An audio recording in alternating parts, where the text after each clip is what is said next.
Everyone, this is Nikachu, Merfolk Master, and I'm here with my brother, and we are going to revisit Tropical Merfolk in Modern. And if you want to check out all the flavors of Merfolk and how to navigate it in this metagame, don't forget to like, share, comment, and subscribe.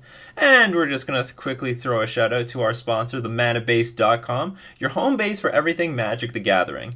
Now, today we are going to be looking at Jeremy's list. Jeremy decided, he wants me to play his list. If you want to know how you can get me to play your list, go check it out in the description below. So we're looking at Jeremy's Tropical Merfolk list, going really aggressive, the old-fashioned way with Commander Speaker. And if we remember, back in the fall, this deck actually had a lot of success. This was very, very real. We were making top 8s, making 5-0s in competitive leagues. What happened to it? Well, there were a lot of Blood Moon decks that just came out of nowhere. They just came out of the woodwork because also Humans came out at the same time. Humans was also very weak to Blood Moon.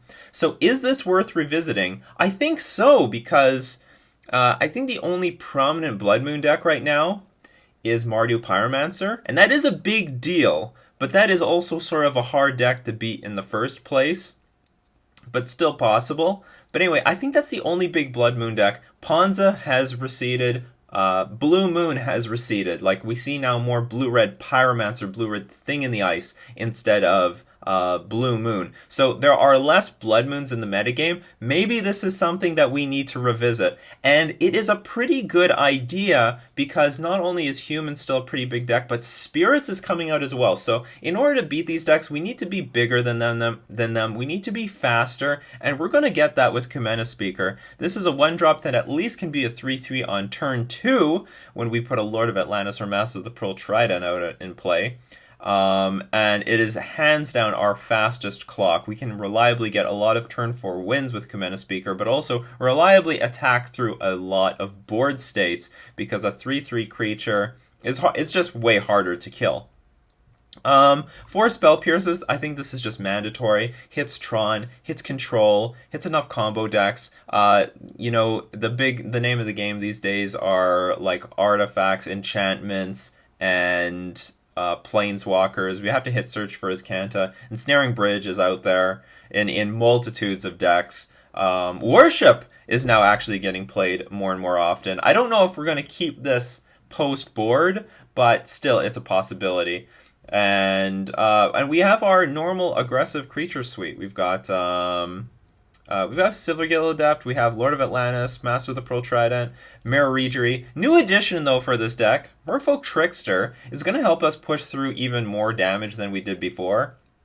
So very early in the game, when they start setting up a defense, we have the ability to force those creatures to get tapped down. Merfolk, a little bit more clunky in that way. Still useful, but now we have more tools in order to get those creatures tapped down, push through more damage, and close out those games. Of course, we're still playing with Harbinger of the Tides, which can also tempo out our opponent in combination with Merfolk Trickster and Merfolk. Now, one interesting decision is because a lot of people are going in the way of the Swole Folk, playing Merfolk Mistbinder, which is just another Lord in the deck. Jeremy has decided to go down the route of Merfolk Branchwalker, which is more of a grindy card, more card advantage, dig for more land so that you can curve out more comfortably, and it becomes a pretty big creature by itself. It can become a 3-2 creature if you see a non-creature spell on top. So the thing with Merfolk Branchwalker is that it'll help you dig for better cards, no matter what. Like, if there's a land on top of your deck, you may or may not be able to use it, but the most important thing is that you're taking those lands off the top of your deck so that you can dig for more useful things. So Merfolk Branchwalker, a good attrition-based card. Would be really neat if there were Tectonic Edges in this deck, because then the lands that you could draw off of Merfolk Branchwalker could act like more spells. But not necessary, not mandatory. Merfolk Branchwalker would be interesting to see how Merfolk Branchwalker works in today's metagame. So for a mana base, we're running 19 lands. So basically a 20 land mana base minus 1 Mutavault.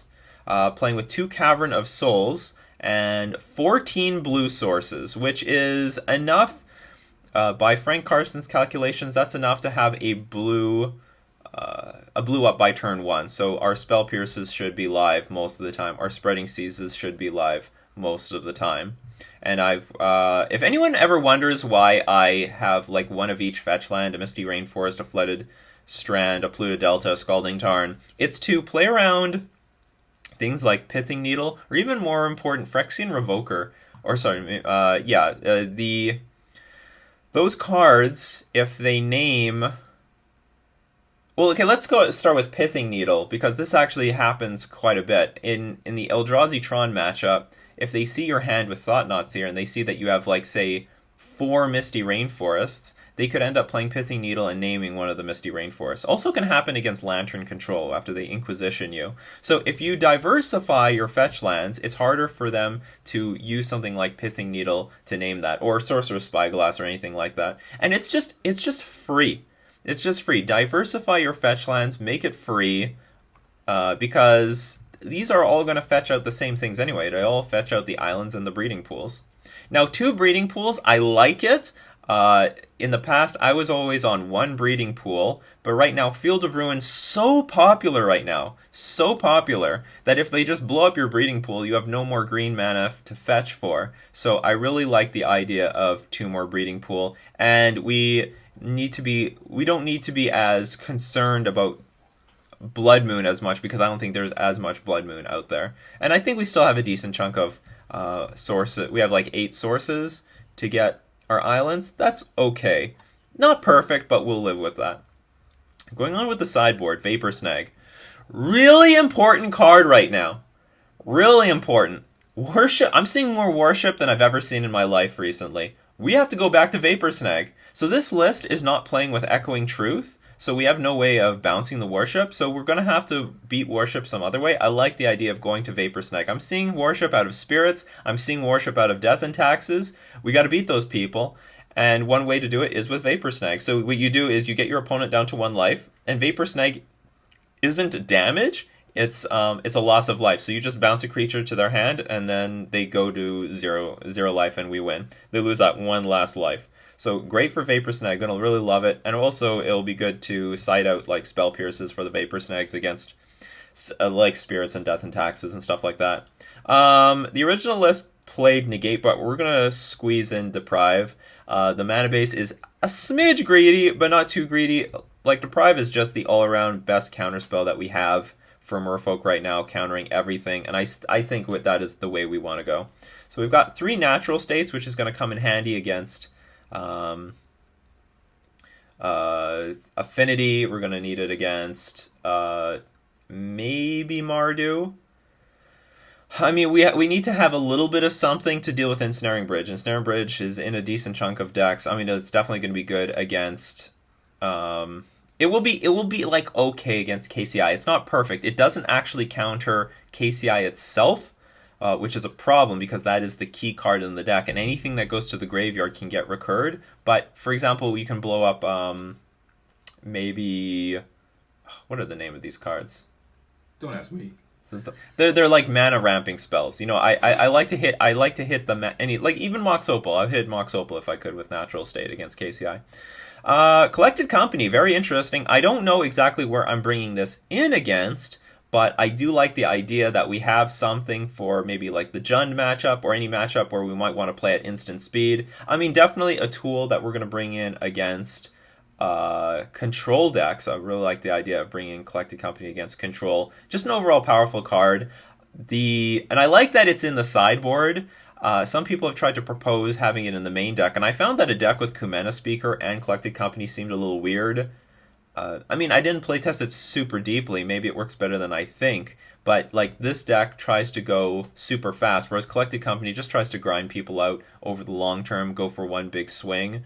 So we have the option of maybe replacing Kumena Speaker with Collected Company, depending on the matchup. And then we've got 3 Relic of Progenitus, which is still a very good card in the metagame. Good against Storm, good against KCI. You have to empty their graveyard so that they can't recur their artifacts. It's just an overall, all-around good card. So this is the list. It will be very interesting to playtest, so we are going to try this out in a competitive league. So we won the die roll. We have a great hand. We're going to keep this. Branchwalker won't be coming out for a little while, but whatever. We've got Aether Vial into probably Merfolk Trickster. For our opponent... Ooh, okay, so... This appears to be Eldrazi and Taxes. And I think this particular build will do well in those matchups. So, and we have Harbinger of the Tides. That's even better. Under some circumstances, I would want to get the Master of the Pearl Trident out really early to avoid getting eaten by a Thought-Knot Seer. Lords are more important than anything else in this matchup. If we just have a bunch of Grizzly Bears on the battlefield, we're never going to win. Never. So Tidehallow Scholar, the most annoying card that they have available. So they're going to take a card, any card. Take a card, any card. Remember that card. Show it to the audience. But don't show me that card. So what we're going to do is we have the option to... Oh, that's a problem. I intended on bouncing it with Merfolk Trickster. We can't... Sorry, with Harbinger of the Tides. I guess we can't do that. So what we're going to do is Merfolk Trickster at end of turn. There's just nothing we could do about that. Take up our vial.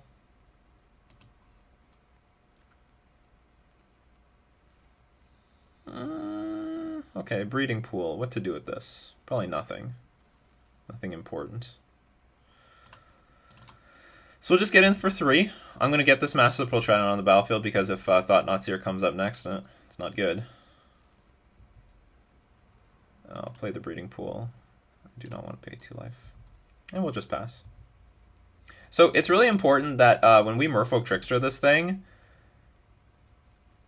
and kill it, we would not get the exiled card back, because this is a separate line of text. When Tidehallow Skull leaves the battlefield, return the exiled card back to its... return the exiled card to its owner's hand.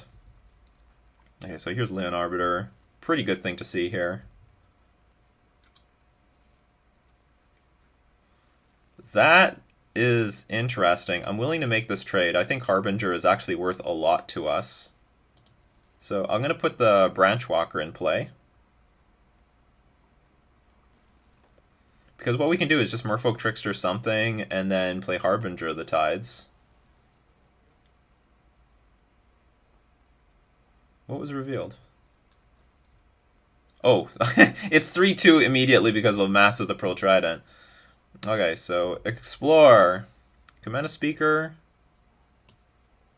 We could put that on top. It's not exciting at this point of the game, but, you know, we can take it. And it looks like Branchwalker is just going to eat this Tidehallow Scholar. Put on top of our library. It's just going to be something mana efficient to do.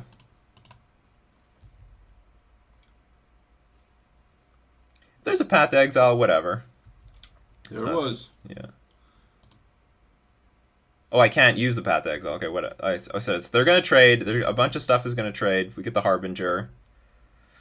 So now what? That was not ideal. But there's just not much we could do about it. So we get a Kumena Speaker. Well, our attack has been shot. We really needed that Lord. Like I said, Lords are important in this matchup. It helps push through damage. And like we can have all these 2/2s and stuff all we want on the battlefield. That doesn't matter all that much. I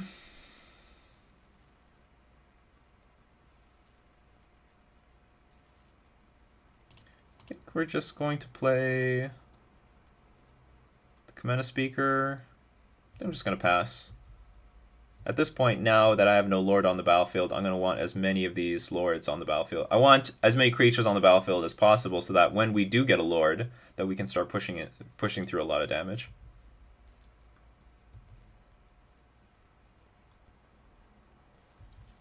I'm just going to take the damage. It's not a big deal. We could Harbinger this, but not important. Should have. Don't do it. Yeah, whatever they do, it's not a big deal.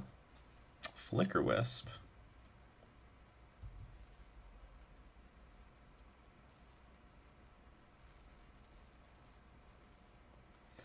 So now, Flicker Wisp says this thing is not a separate line of text.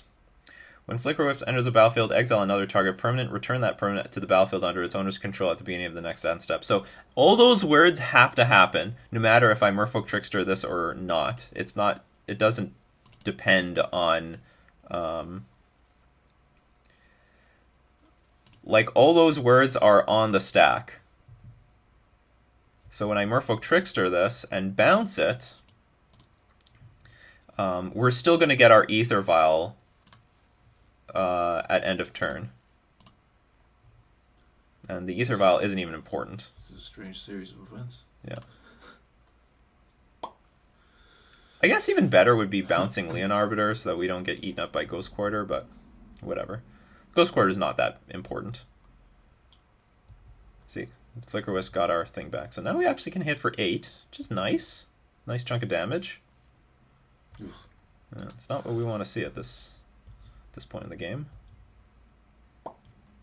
Might as well play a second one because Flicker Wisp is going to start slowing us down.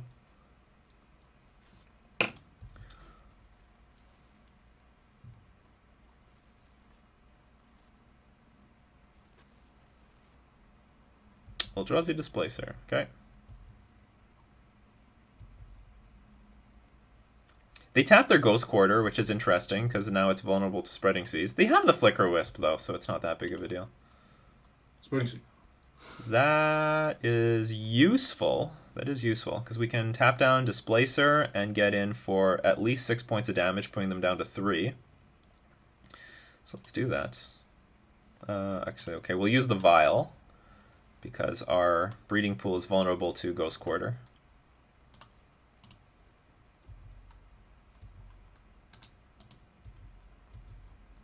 Suck on that. Yeah. 3, 2. We still have some turns. And also, Eldrazi Displacer and Flicker Wisp is a pretty lethal combo. It's really strong. It's an evil combo. Because they can start flickering their own Flicker Wisp to do all sorts of nasty stuff. No. Oh my, what is going on here? So they have Restoration Angel? They have to have Restoration Angel. Oh, maybe they just wanted to leave up the mana to blink. That's fair. Okay, so they can violence something for 2. Blink another creature.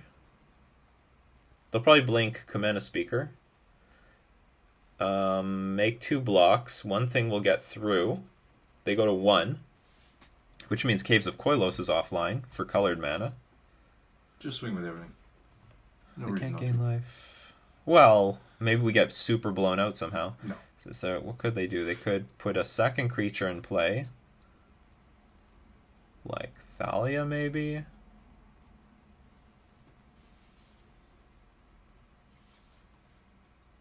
I'm just willing to get in the damage. It's the first round. This guy could be a moron. You don't know. Let's see how this works. We have 1 card in our hand, so it could represent a Lord. Maybe our opponent can play a little bit more desperately than usual. Oh, okay, forget that, because they're about to see our hand. And actually, Eldrazi Displacer and Tidehollow Sculler are a lethal combo as well, because they can blink their Tidehollow Sculler at our upkeep. It's not very effective here because we've got our Ether Vials. So if they try to blink the Tidehollow Sculler and see what we have in our hand, it won't work so well because we can just vial in the creature that we draw, like Silvergill Adept or something, or Lord of Atlantis. And now they're going to blink. They have to blink one of our creatures. It has to be Commander. Well, it's probably going to be Commander. I mean, they could blink the Harbinger. It doesn't do much. Doesn't change much. But the thing is, with blinking things like Merfolk Tricksters, well, I can then target their creatures. Oh no! Just have everything.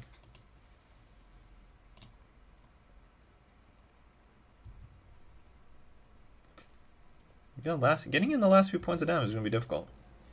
And they have Flicker Wisp, so when the game goes long, it's going to be super hard to beat. It's really super hard to beat the Flicker Wisp Eldrazi Displacer combo. It'd be so much easier if they were at 1 life. But even then, it might be difficult. Oh yeah, they're confident. They got the Flicker Wisp, Eldrazi Displacer combo online. What can we draw to get ourselves out of this? Spring Seas is really bad here. Super terrible. Use it, draw a card.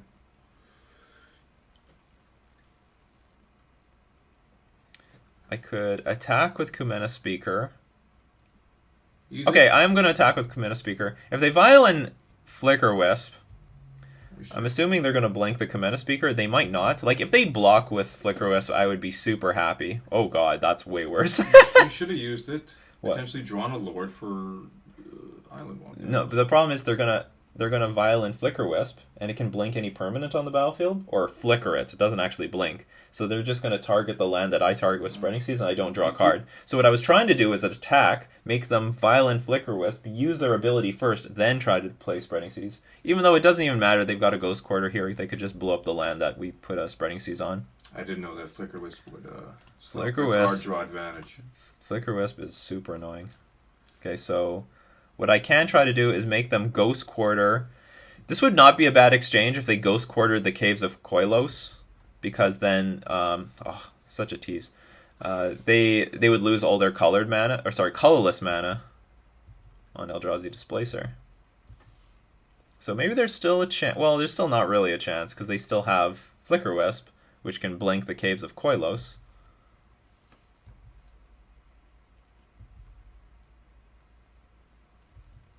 This is gonna hurt. It's gonna hurt me more than it's gonna hurt it. This is gonna hurt me more than it's gonna hurt you. I think one of the better cards we could draw right now is Merfolk Trickster, just to give us one more turn.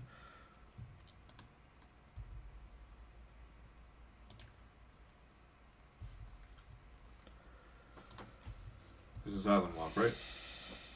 No.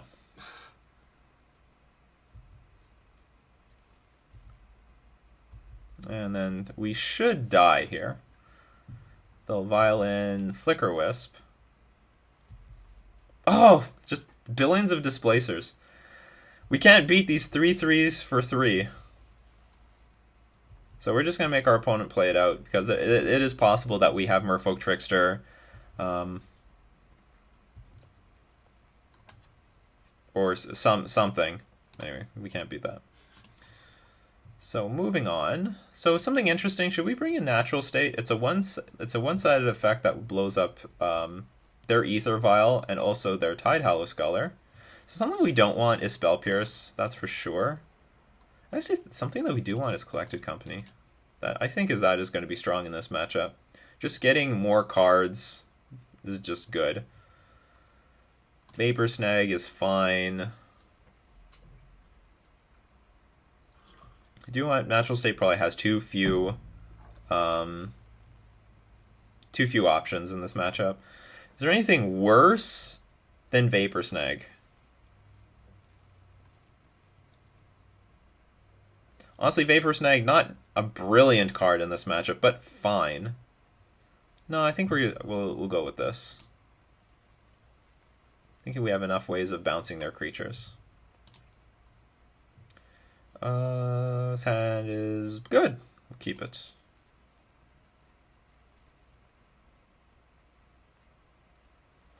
Okay, so we have to be very careful how we play out our hand. So you do want to play your Branch Walkers before Silvergill Adepts. Silvergill Adept will draw any card off the top of your library. So you want to increase the chances of drawing a good card by scrying first before you draw. Scrying first before you draw increases the chances of drawing good stuff. Not the other way around. So for that, we have to get Cavern of Souls in play by turn 2.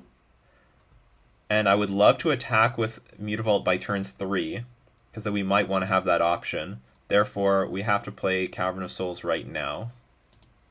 If we play the island first, I can't play Cavern of Souls turn 2.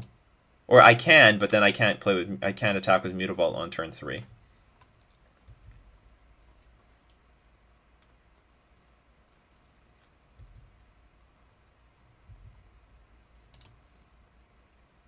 Breeding Pool, useless to me. So we'll play our Branch Walker. Dig for good stuff. Mutavault. We draw a Mutavault. Not bad, not bad. I'll take it. I'll take a Mutavault.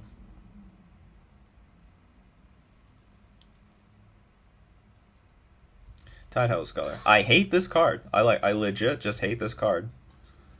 Well, as a fish player, you would hate the fisherman, wouldn't you? Let's see what we draw off the top here. Spreading Seas is actually pretty good.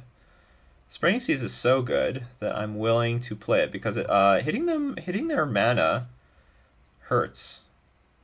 So, because they're essentially a 3-color deck, and this might be their only black source right now, and they need double white for Flicker Wisp. So let's attack first. Might arouse some suspicion.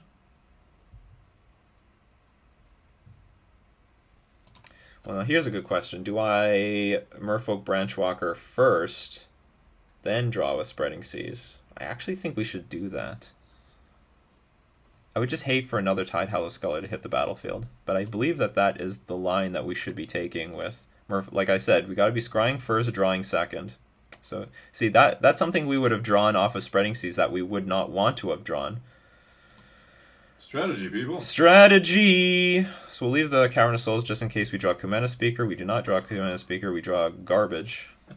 Well, we're running out of gas here really quickly. We're flooding out! But partially because of this Tidehallow Scholar. Tidehallow Scholar is a beating. I hate that card. It's basically Kite Sail Freebooter. You know, look at their hand, take whatever you want. Okay, so they've decided to destroy the land with the Spreading Seas on it. Get black for Wasteland Strangler. So they're going to eat our Silvergill Adept, and then eat one of our creatures. The double whammo. Brutal. It is brutal, and it doesn't help that we drew like a ton of lands.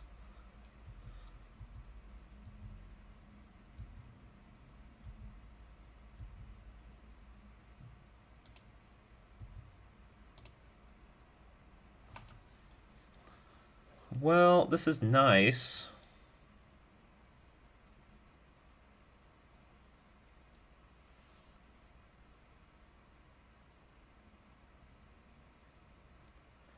Just wondering if there is a better opportunity for this card.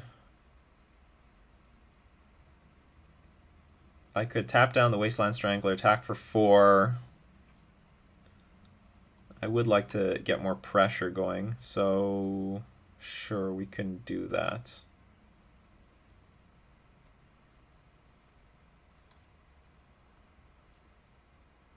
I don't know what's better, using the mana or using the Ether Vial. What represents more? Because if I tap out on mana, then they know that I can't play Dismember or anything like that. But if I tap out on Ether Vial, they know... Well, leaving Ether Vial untapped represents Harbinger of the Tides. So this is sort of a tricky situation. Like, I feel like this is just desperate, but like I don't know what to do otherwise. We're pretty... Oh, we're not super far behind. Like, we're getting in damage. We are putting on pressure on our opponent. Maybe one Spreading Seas into a Lord, and we're like right back in the game. So Eldrazi Displacer, really lethal. These Ether Vials are going to come in handy, so that when they displace the Tidehallow Scholar, we will can put our creatures directly in play. Tell you what I'd love to see right now. Collected Company. Oh! Right on time! Right on time, Collected Company. He's not going to see this one coming. No. Not at all. So we'll play Breeding Pool, Shock, and pass.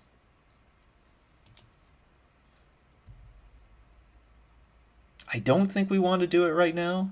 Like, what if we attacked right now and they just made a bunch of silly blocks? If we hit 2 Lords off the Collected Company, it would be really strong. You should just use it. But then I should have like played the Collected Company earlier. Just use it now. Just to see like what I got.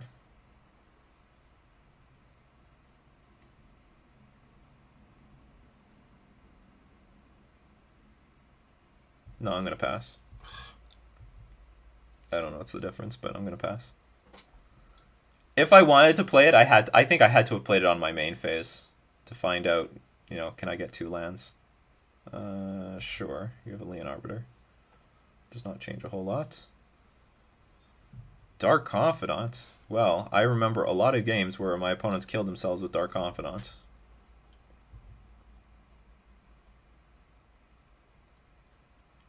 Alright. You've emptied your hands, so this can't go wrong. So maybe we can freely kill this thing if we get 2 lords. Huh. Well, there's a lot of cards here. One of them I'm going to want is Silvergill Adept. Another one could be Merfolk Trickster. I don't know if I want Harbinger. I don't know if I want to put the Wasteland Strangler back in their hand. Maybe.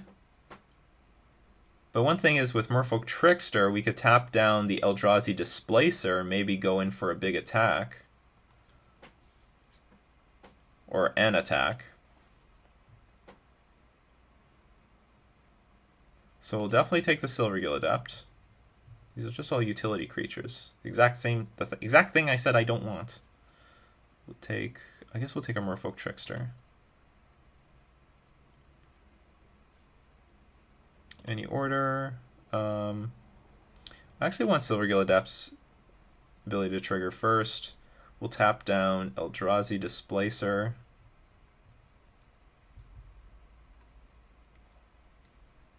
I drew a Botanical Sanctum, that sucks. So we have the option to double block. Okay, how many attackers do we have? We have a lot of attackers. Let's just take the 3. If we draw a Lord, we're going to get in a lot of damage. And we might make our opponent make a lot of bad blocks.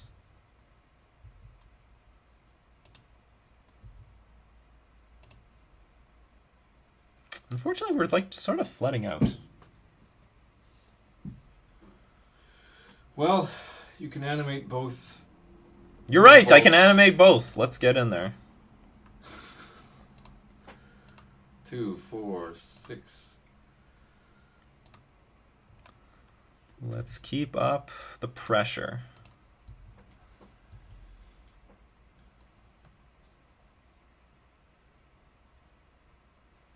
They'll take 6 damage. It's not bad.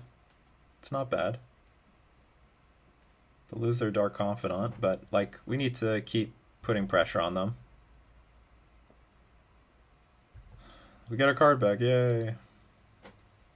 They still have this lethal combo on the battlefield, but there's nothing in exile. I believe the only card that was in exile is gone. So we can Merfolk Branchwalker at end of turn. Maybe we could have played the Branchwalker immediately. Because if we did, we might have drawn a Mutavault. You're keeping Ghost Quarter up. Pretty smart. Can hit our Mutavault, I guess.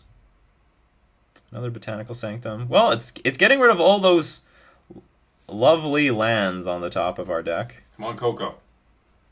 Yeah, Coco number 2.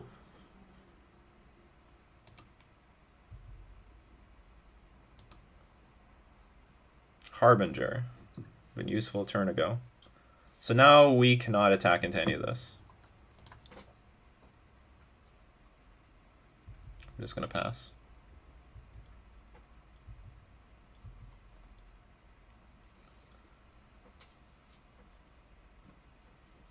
What is that? Actually, that's bad to see that Eldrazi Temple, because our opponent could play Flicker Wisp here and blink the Wasteland Strangler on the same turn. So whatever is going to get blinked is going to perish.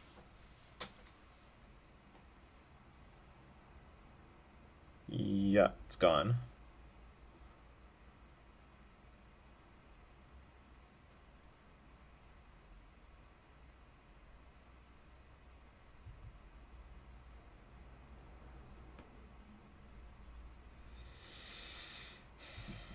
Boo. Yeah, boo.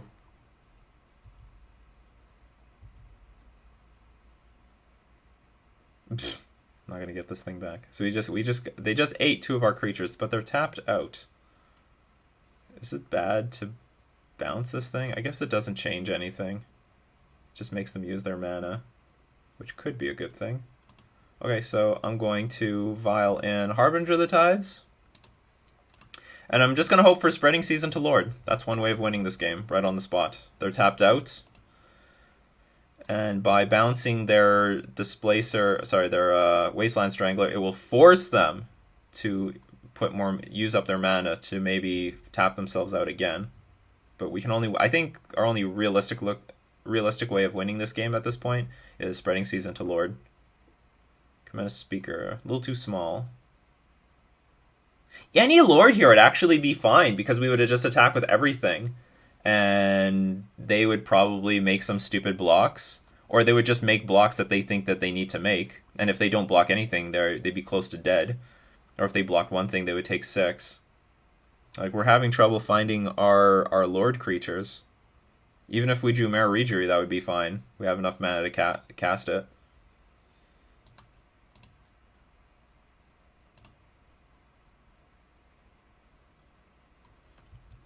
Alright, pass.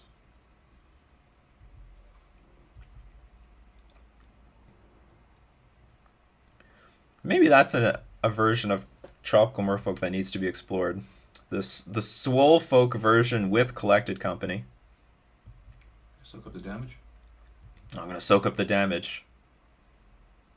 Don't play card. Come at me, bro. Oh yeah. Oh, they've got the Displacer combo. Oh, so for that reason, maybe we did not want to bounce that Wasteland Strangler, because now they're just going to replay Wastelands. They actually have like a super lethal combo here. Oh no, it doesn't matter. They would just blink this thing anyway, then blink their Wasteland Strangler. They have enough mana to do everything. So now we definitely need Spreading Seas into Lord.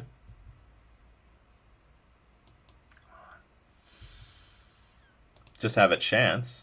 No, just more of these things. Like, we're not going to beat this deck if we don't draw Lords. And we just ran really bad on that part. We sifted through a ton of our deck with Silver... well, not with this first Silver Gilded up, but with Merfolk Branchwalker, Collected Company. Did we see one Lord? No. No, I feel like we saw one. No, we didn't see any Lords. There were no Lords this game. And we put our opponent down to 7 life. I guess I'll play the Branchwalker again. I mean, the Speaker. Just give them something to do with their mana.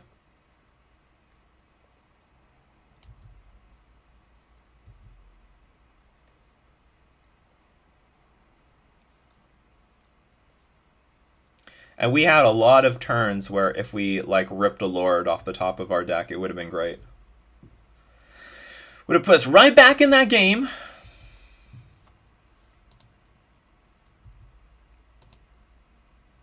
This is useless at this point. No, it's fine. No, it's bad, because now they can just blink the Flicker Wisp. And the Ghost Quarter's open. Everything is open. Just play it. Alright, let's just play it. Eldrazi Temple. I choose you. You don't know how much of a doofus this guy is. Well, they're not playing that bad right now. See, they're already blinking their Flicker Wisp. And this was the interaction that I was concerned with, like, in all those other games. So they blink their own Eldrazi Temple, now countering the Spreading Seas. That's why it was so important to draw the Spreading Seas when they were tapped out. Like, all those turns they were tapped out, and then finally we draw the Spreading Seas. So I would say this match did not go our way at all.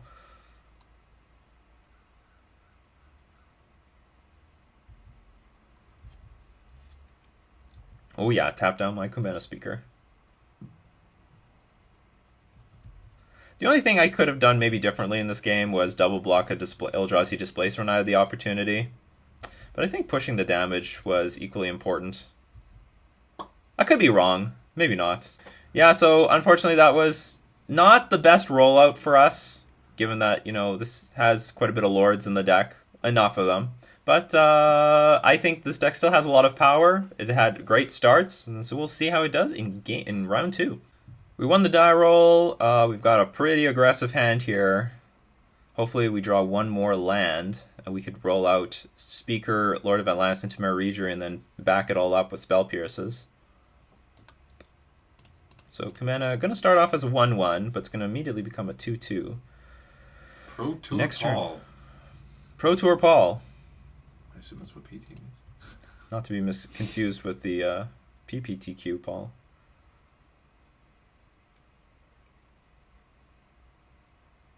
Or maybe it's PTP all. So they put a card on bottom and on top with their Serum Visions. I guess I'll just... what's the difference between Scalding Tarn and Breeding Pool? Nothing. I guess this thins the deck, which is something I don't know if I want to happen, but we'll get an island. Maybe there's an outside chance our opponent plays like Simian Spirit Guide into Blood Moon. Which could happen, people. It could happen. People play Blood Moon just randomly out of nowhere in a lot of decks. And it's also very concerning when the opponent plays like a bunch of islands. So really good here would just be a normal Lord. Is there any way that these guys can die? There is no way. So let's play...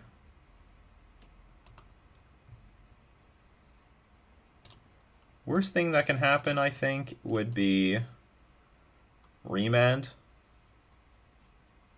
Yeah, that's okay. Not a big deal.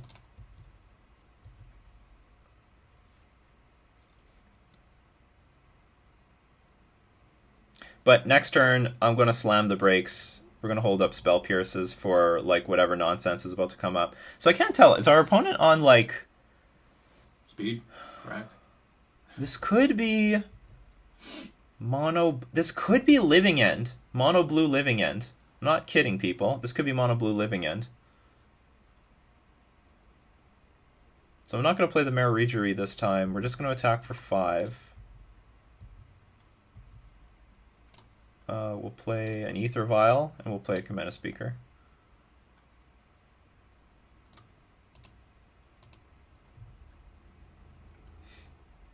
If this gets remanded, I actually maybe should have played the Cometa Speaker first. Okay, I'm not going to... I need to hold up Spell Pierce for, like, what's it called? As Foretold. Our opponent has to be concerned here. I didn't replay the Cometa Speaker. Tap. Uh-oh. Something stupid is about to happen.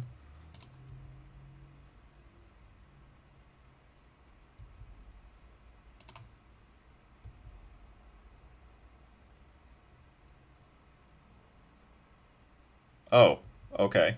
Gotcha. Creatures and lands. Okay, so this is just taking turns. So now we really want to draw a land here. Pretty badly. Not the land, sorry. I wanted a blue source for the Spell Pierce. We will play the Mutavault and pass, and we might end up losing this. This is a matchup where Curse Catcher is really good, because it's really hard for the opponent to beat a Curse Catcher. Really tough. We should be in pretty good shape anyway if we can just draw an island. Because a lot of these take extra turn... Whoops, I didn't put the speaker in play. Whatever. Not good form, but... Oh, now do I want to take it up? Yeah, too late. Can I tap this? So this is like a double blunder. Okay, hold on. No. I'm going to keep this as is. No! Okay, pass. But they didn't play... Well, maybe they were playing around Curse Catcher last game. Or sorry, last turn. That they didn't play like a take an extra turn card. It's interesting, they're playing Giga Drowse. So Giga Drowse is just tap target permanent. With Replicate. Or maybe they just played their Exhaustion after Exhaustion because they're actually out of gas. Which in that case, they're going to lose next turn.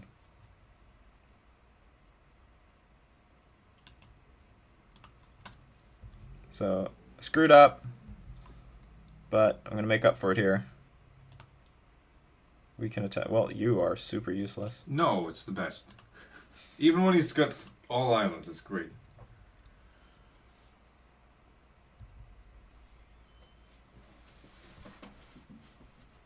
So is this going to be like a super Giga Drowse? Okay, so we can beat this. You are about to lose this. Spell Pierces are coming in handy. Yeah, Now I had 2 of them. Now he's mad. Yeah, oh yeah. It's time to be angry. So, this should be a pretty good matchup anyway. We have counter spells. Deprive is going to be good. Don't think any of this other stuff matters. Spreading Seas is useless as hell. Collecting Company's great. Bring it in. Great is debatable.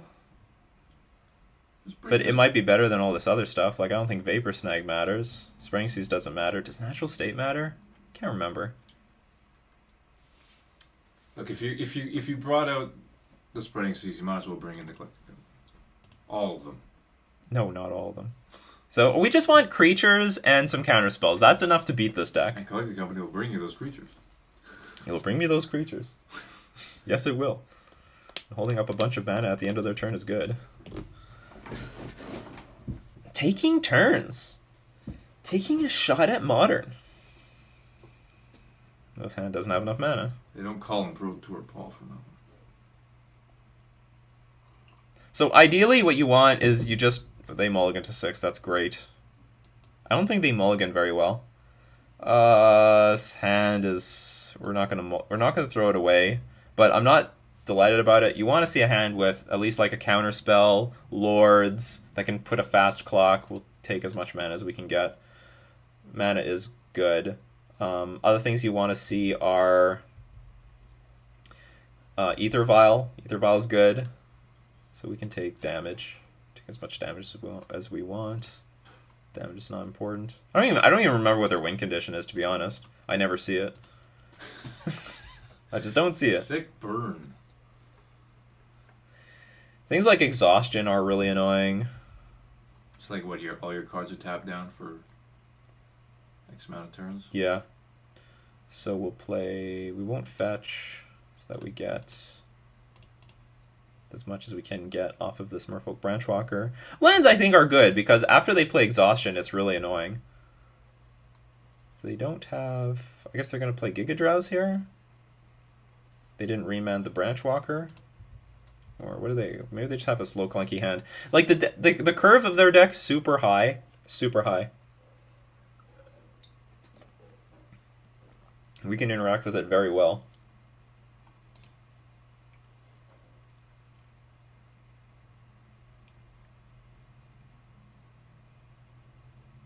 Exhaustion creatures and lands, don't untap.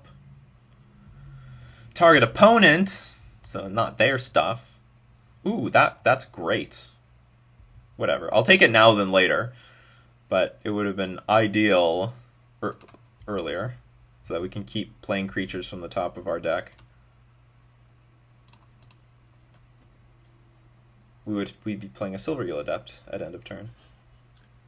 So again, ideal would be like Lords, things that can close the game within a reasonable amount of time.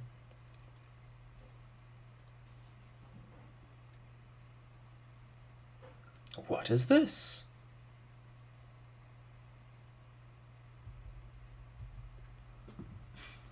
Nothing. I get to untap all my things. Botanical Sanctum. Do I even play you? Probably. Or probably not. I think having 4 land in play right now is better than having an even number of mana in play is important. So I cannot in any way get a Lord on the battlefield, so the best thing to do here... Draw with Silvergill. Do you know what? Let's draw with Silvergill. Card draw advantage. Show another Silvergill. This might play right into a Cryptic Command. Maybe I should have played the Pluto Delta first, just to represent like a Spell Pierce potentially. At the beginning of each player's draw step, that player draws an additional card. That card is actually not good in this matchup for them. them drawing us cards is terrible. It's so bad.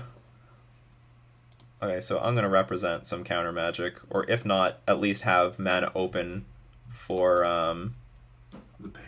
for any counterspell that we might draw. Or specifically Spell Pierce. So this thing draws cards, but it actually helps us more from experience. It might, well, they might combo off here because the shields are down for us. We have no counter magic. But for example, let's say they played Time Warp here to take another turn, and we Spell Pierce it. Then after that, we draw like a bunch of cards. One of them is going to be a Lord. One of them is going to be a counterspell, and they would just be dead, just stone dead.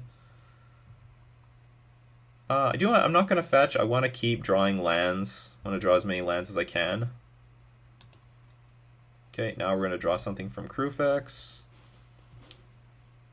That player draws an additional card. Unfortunately, we still did not draw counter magic. And we have lethal on the board. Get in that island walk. So do I attempt to I guess we just attempt to win the game. Let's try to just win the game.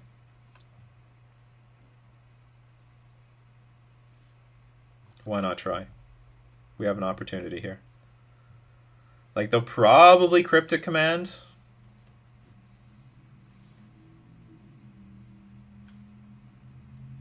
You're not going to play Lord of Atlantis for me? No, I don't want to do it first. Tap all creatures, draw a card. Okay, that's fine.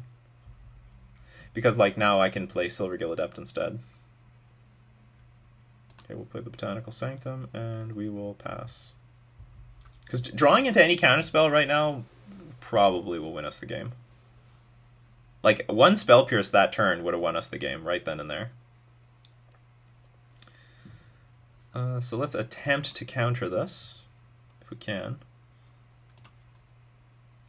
So here, now maybe I'm going to fetch.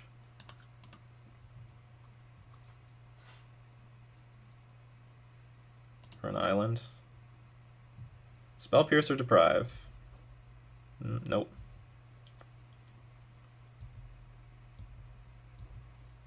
That could be a problem.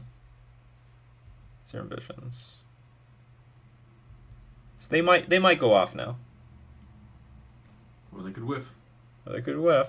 That's gonna be hard to whiff. They're gonna draw 2 cards a turn. But they could, because there's like they need to keep drawing take extra turn cards. They can't draw something like even Exhaustion would not be that bad, because if I can just get an opportunity to draw 1 counter spell, it would help so much.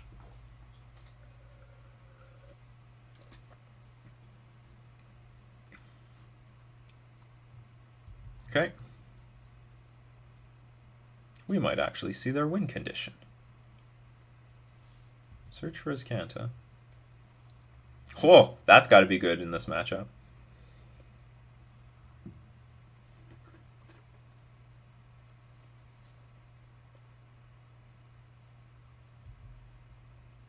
They put a Remand in the graveyard.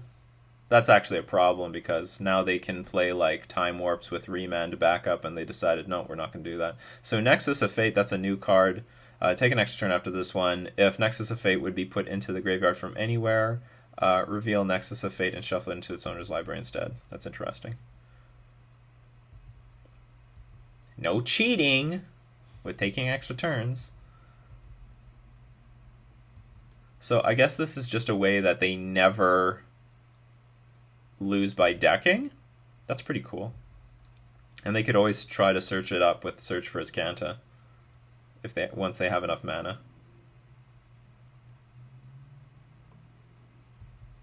Another Nexus of Fate.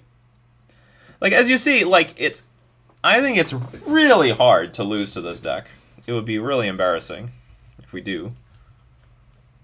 Like, I think we would have to get really unlucky. 1 counter spell should be enough to, like, seal this deck away. Ooh, Gemstone Caverns. I like that. That's a good card for them.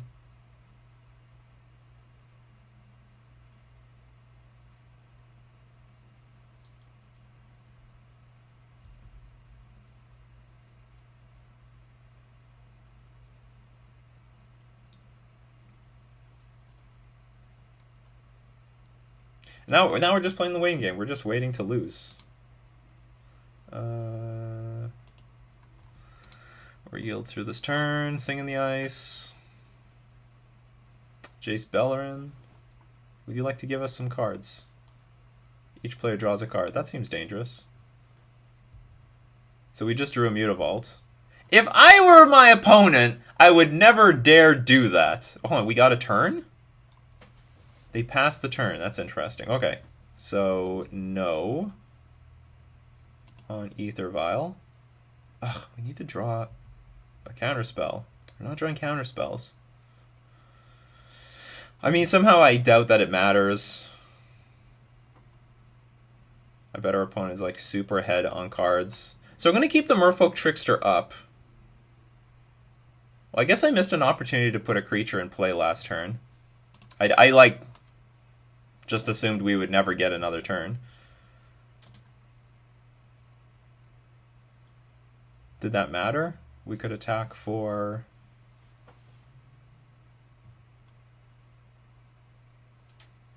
Did I miss lethal? So I could have Merfolk Trickster then a turn, tap Thing in the Ice, played a Lord, and then we could attack for 4, 8, 11. No, not enough for lethal. But close! Close. Some missed opportunities there. So we will pass.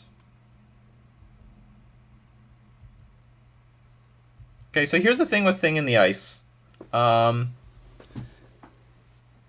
When the last counter is removed, we can Violin Merfolk Trickster and make it lose all its abilities, and then when it flips, it will still flip, but it will flip with no text on it, so that it will not bounce all our creatures to our hand. Hallelujah! Does it matter at this point? Good. Because they have so much mana, they have so many cards. Please tap a lot of mana. Like, they could just play a second Time Warp here. If they have it.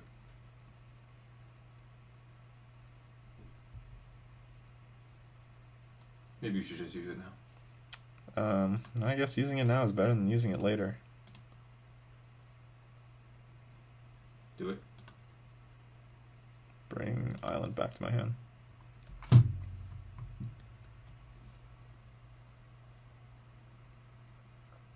Ooh, okay, so they probably had Swan Song the entire time. Okay, give me a blue birdie. I'm fine with that.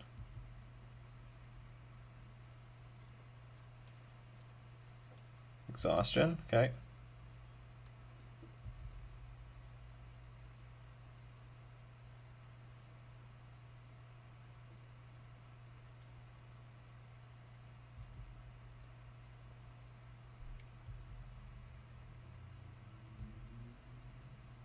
Yeah, I have to just be very careful. I have to make sure that on the last Thing in the Ice trigger, we're going to bring in this Trickster. Okay, so no matter what, this thing will flip, but won't bounce our creatures.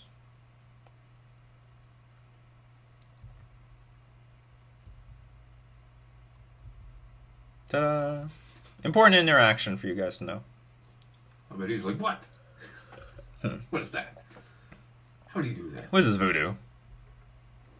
That's not fair.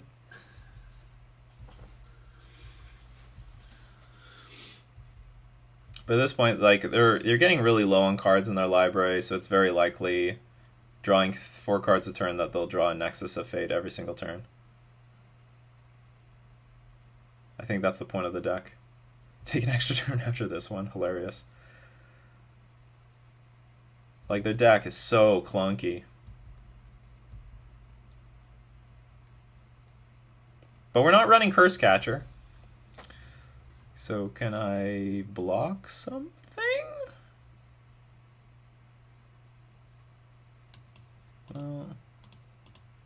Let's attempt to kill the land.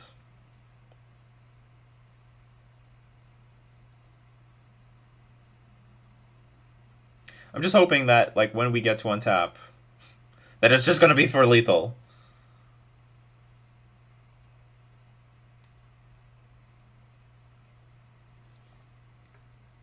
Appears that they have another 1 mana untap, probably with another Swan Song.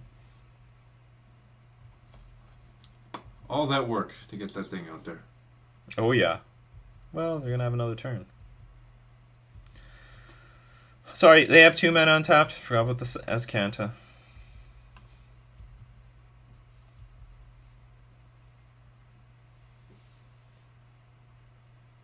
I'm just sort of waiting to lose this game.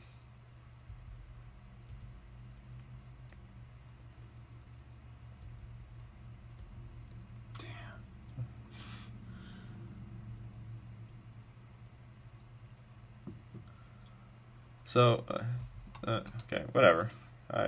Okay, we'll make them play it out. I don't know. Maybe they'll show me something I don't know. But all they're doing is giving me more confidence that we should just destroy them. And the only reason we didn't is that we didn't have enough lords early on in the game, and we didn't have any counter spells until like it was way too late. But I love the configuration. We're gonna go with this. I don't think relic matters.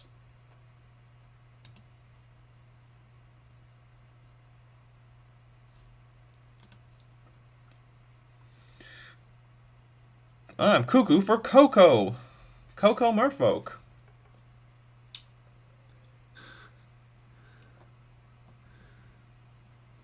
Nikachu MTG is not affiliated with Post Cereal. Yeah.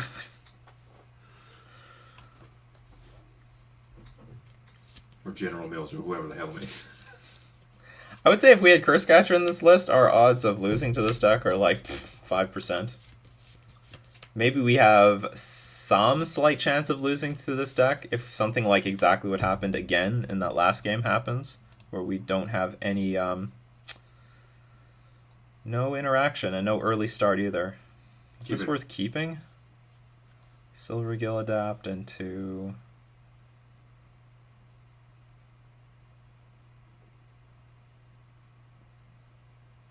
Problem is the hand can get so much worse. I guess we'll keep it.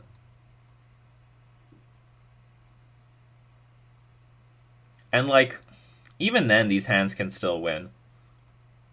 If we just go like Silver Gill Adapt into like Lord, just win. There's so many games where they just do nothing. Camera of Souls would be convenient. No 1-drop makes me sad. No Spell Pierce. No... no Kamena Speaker, no Ether Vial.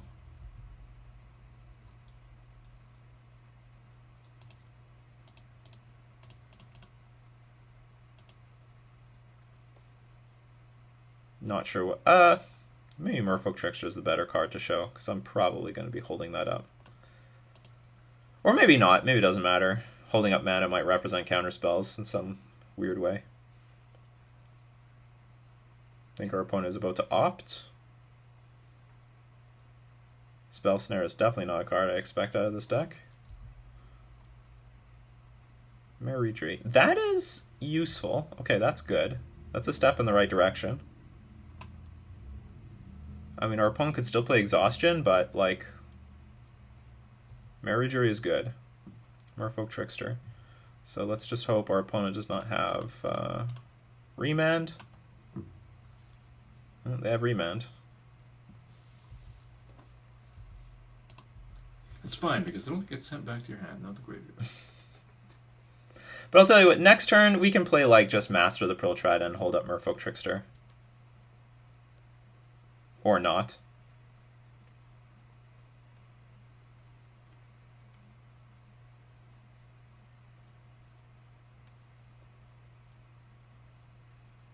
I think our opponent is deciding on playing a Jace?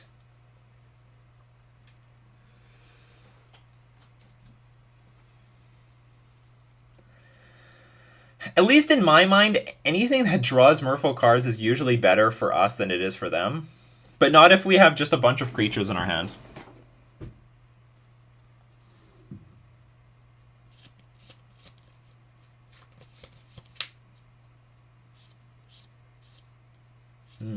Our hand, I don't want to be complaining too ahead of time, but like our hand is just like maybe this is just like the worst rollout that we can have against them. If we had Cavern of Souls, this would soul destroy them.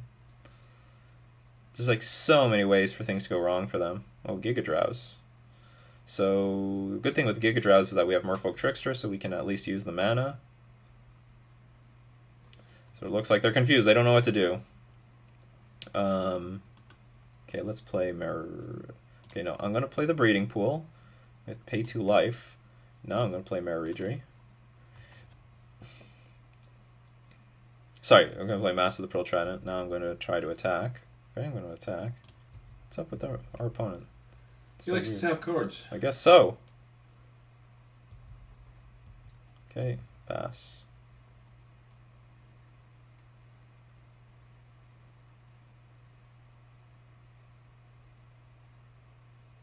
Oh, okay. Gotcha. Okay. So again, hopefully that draws us into good stuff. Because they can't take any extra turns right now. But if we draw one... Because the thing is, they have to tap out in order to take those extra turns. They have to. And if we just draw one counter spell, it's back-breaking. Like, they cannot come back. Search for Azcanta. Sure. That card stinks. I don't want to tap out early with Merfolk Trickster because I would hate for them to just let it resolve and then they play Exhaustion. So that's why I'm holding back on the Merfolk Trickster. Alright, Counterspell!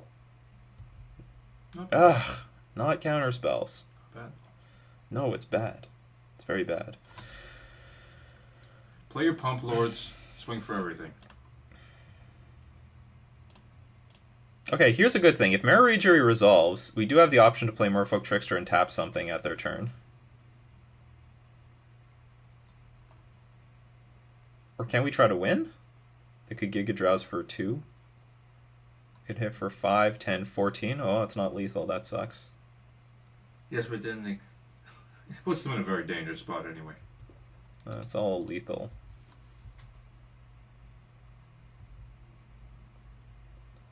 Okay, so at their upkeep, we are going to use Merfolk Trickster and try to tap something down. And hopefully they don't have it. Well, if they have Exhaustion, actually it doesn't matter, because Maridri and Merfolk Trickster will win the game.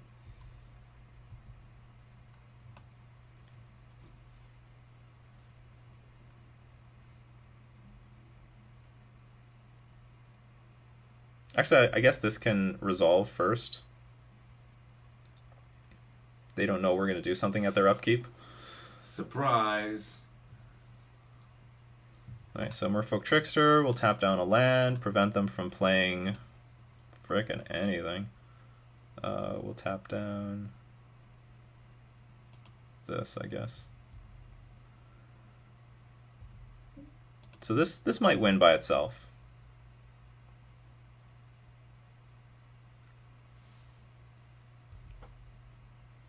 And even if they have Cryptic Command, I don't even know if that would be enough.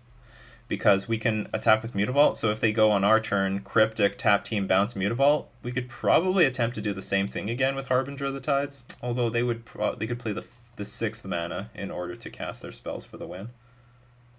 Is there any way we could get rid of this Mutavault? I do not know. Alright, we won the match. Thank God. I would hate to lose. That was like the crappiest way in order to win this game.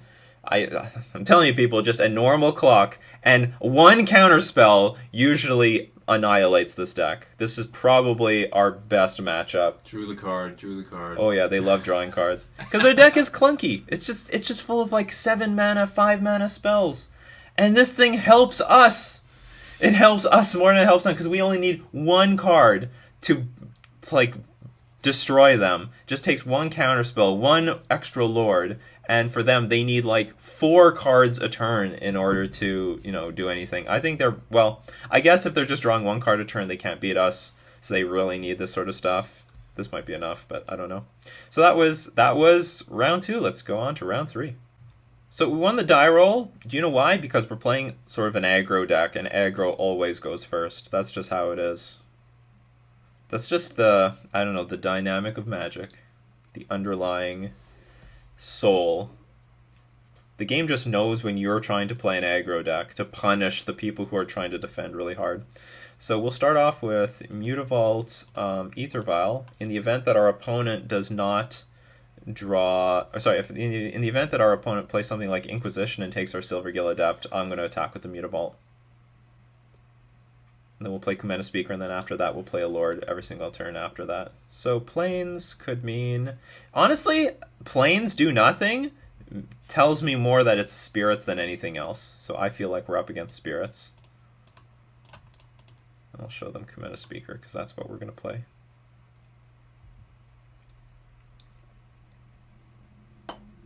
And that's an excellent card against Spirits. I actually think you should leave some Spreading Season against Spirits. Oh, it's just Death and Taxes. Oh, it's just Death and Taxes. Wah. Wah. Smart. Is that you? Yeah, is it? Bolus? We can actually play both our Lords here. Or you could use... Oh, there's like no way of actually casting this thing now. Or I could play the Spreading Seas. Might as well. Well, if I hit the Plains, they can't play Flicker Wisp, which is admittedly annoying. Mana control is always the best route to take. Oh, is that it? Yes. Okay, the other option is if they play with Eldrazi Temple, they could play Thought-Knot Seer and eat up one of our Lords. How bad is that? So we could attack for 6, putting them down to 14. They play Thought-Knot Seer, take one thing, and we are attacking for 9 the following turn. Because I can hit them for 8 this turn. That's a lot of damage. Whoa, that's a lot of damage. I'm going to take that line. Play Spreading Seas next turn.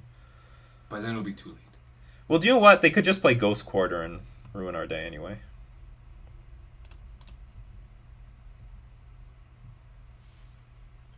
Give them the illusion that they can block. I think they know what's up. I'm going to play another Lord, and they're screwed.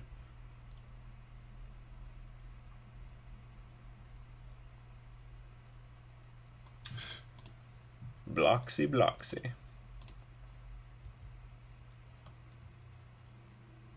That's all they need. That's it. My line one faster.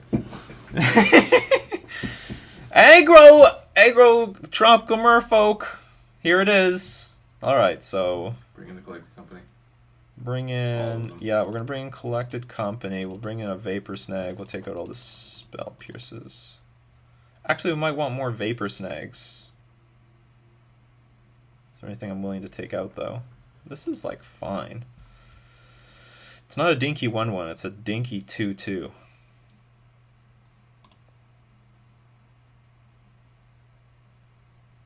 I'm just concerned our opponent brings in Worship. Worship's a hot card right now. Worship's a hot card. Saves a lot of time against Spirits and Humans. And Merfolk.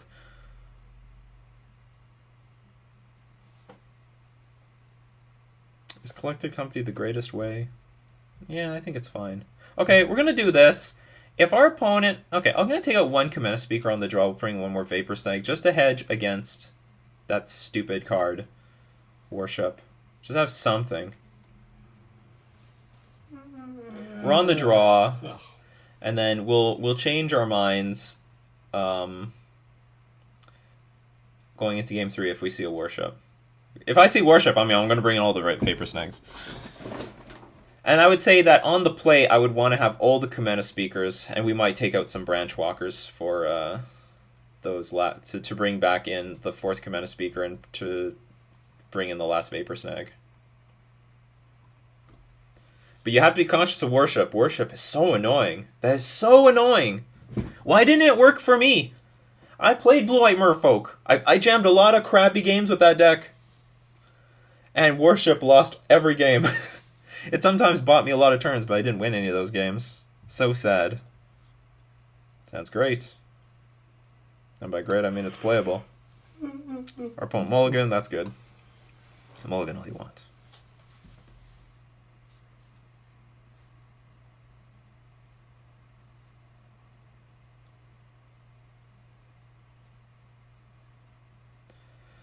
Like, against Death and Taxes, you want power. Like, you just need power. You need Lords. This stuff cannot get through enough damage. And, like, you can't always depend on Spreading Seas because they play Ghost Quarter. Oh, they mulligan to 5. Okay, so they're going to keep 5. So we are at a huge advantage, card-wise. Breeding Pool, start that off. Or I guess we could have played. You know what? Maybe we should start off with Island because even just vapor snagging their first thing might have made a difference. Excellent. We have a Lord. Spices. Use it early. It's not a bad idea. Just do it. You saw how easily he folded the first game. They mulliganed. Is this a good idea? Well, okay, do you know what? I'll tell you. Should we Spreading Seas? If we Spreading Seas, they could sack this for a card. Do you know what? We're not going to Spreading Seas. And I'm going to play... Do you know what? Maybe I'm going to play nothing. I sort of want to play the Lord just in case they play Eldrazi Temple, Thought Not Seer. There's enough Death and Taxes decks these days that they're playing that sort of stuff.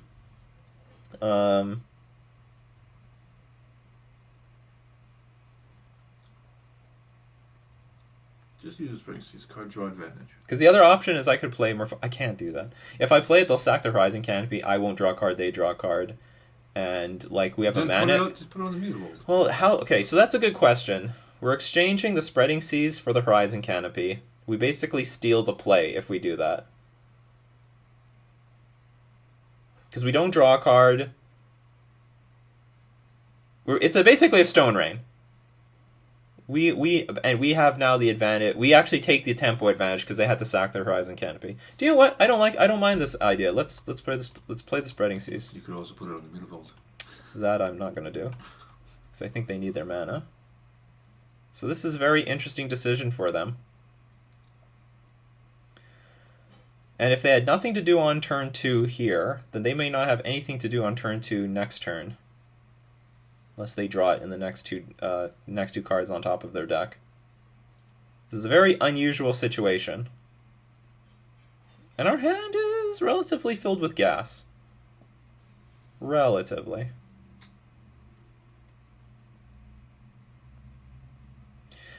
This by all means, does not need to be your line of play. We could have just passed the turn, play Merfolk Trickster. So they're going to draw a card, we're not going to draw a card, but they don't have a land in play. So we have now essentially stolen the play. Ooh, Thalia. Ooh, now Lords.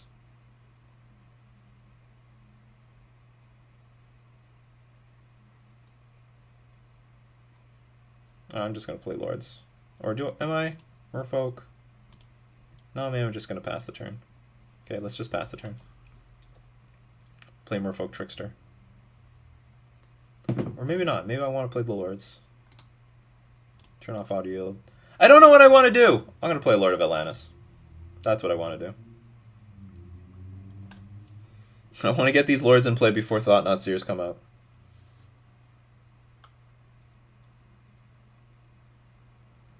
Because I can get 2 Lords in play before Thought Not Seer comes out.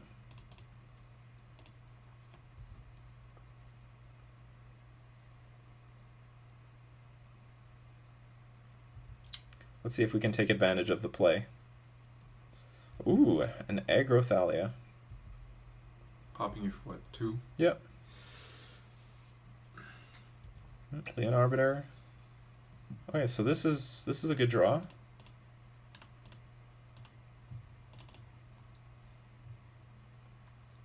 And they have no land drops. They have to draw that Ghost Quarter. So if we untap with this Mirror Regery, it's over. Like, the game is basically over. They might have a bunch of Path to Exiles, though. Or at least one. Simeon's Spirit Guide. What's this all about? Why are you playing Simeon's Spirit Guide? Are you learning from me? Declaration in Stone. Like, what the hell is up with that?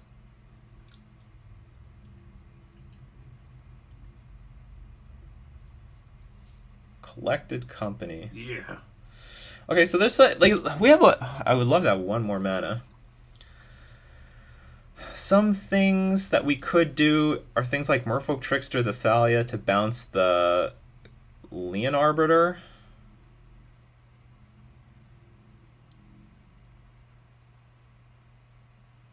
Play Collected Company. I can't. I have no mana. I don't have enough mana. Yeah, whatever. We're just going to keep doing this. They have a lot of removal. Holy cow.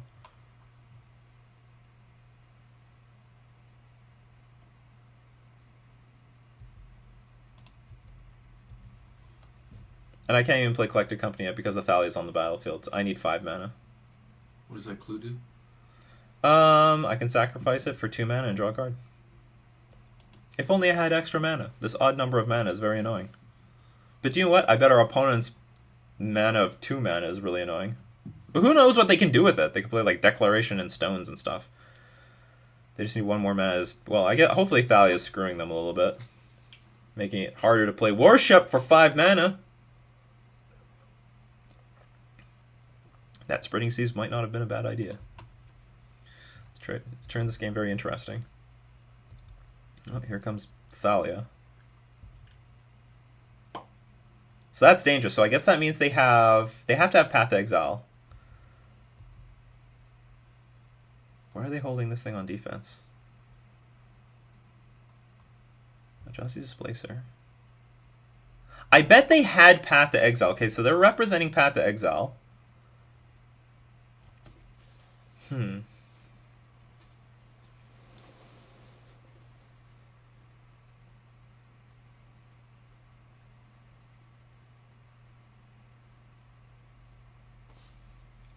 it, I'm just like 1 mana short from doing really good, awesome things.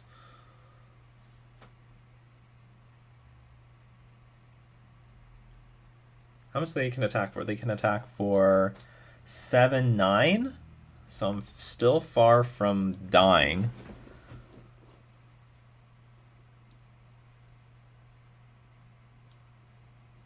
Vapor Snag something. It costs 2 mana because of Right. Thalia. So what I can do though is, okay, we're gonna take the time to, we're gonna put the brakes on for a second. We're gonna take the time to play Merfolk, Trickster, and Vapor Snag because I really want to use our mana. And I think I'm going to do this at their upkeep. Because otherwise, if we let our opponent play a land, then they can use Eldrazi Displacer to displace things.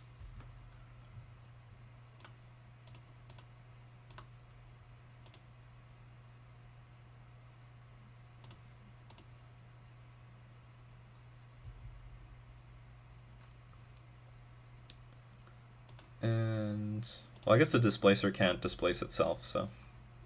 Well, I guess that's a problem. If they play Path to Exile, it was only for 1 mana. I mean, it's now for 1 mana instead of 2 mana.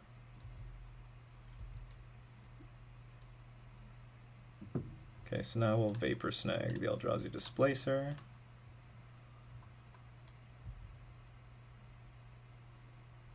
Harbinger is useful. Okay, we won the match. Excellent. That's all we needed to do. Victory is ours, even though we had an even number of... Our converted mana cost of our cards were all even numbers, which was really awkward. It's just 3 mana. This turn, probably we bounce the Thalia with Harbinger of the Tides. Or I would attack with Merfolk Trickster first for 4. I don't want to attack with both, because I feel like they were representing Path to Exile, and I don't even know why they didn't even play it last turn. Well, I guess they don't need to, because tapping 1 mana is as good as tapping 2. But anyway, that's I think we'd play the Harbinger, keep taxing their mana, keep adding to the board, and try to tempo themselves out. This isn't about card advantage anymore. It's just about getting like as much stuff on the board as possible. We're both choked on mana, so when you're both choked on mana, whoever has a bigger presence on the board has the advantage. All right, so that was round 3. We just mopped them up. I don't know if we saw any traditional.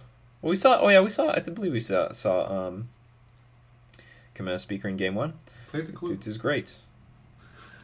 Will it still let me? No. Well, what would we draw off the clue? Oh, it doesn't even let us know. So anyway, that was round 3. We're going to see round 4. That's the best opening hand. No, it's terrible. We have only 1 land. So we didn't win the die roll this time. They mulliganed. It's good. We can mulligan. No. Yes. Well, there's still Spreading Seas. Whatever has Spreading Seas you're happy with. Yeah. The bad thing for you, though, is like Spreading Seas isn't really well positioned right now. You don't know what he's playing. It doesn't matter. It's not well positioned. It's just so many decks that don't care as much about Spreading Seas at the moment. Shows you a card. It's good.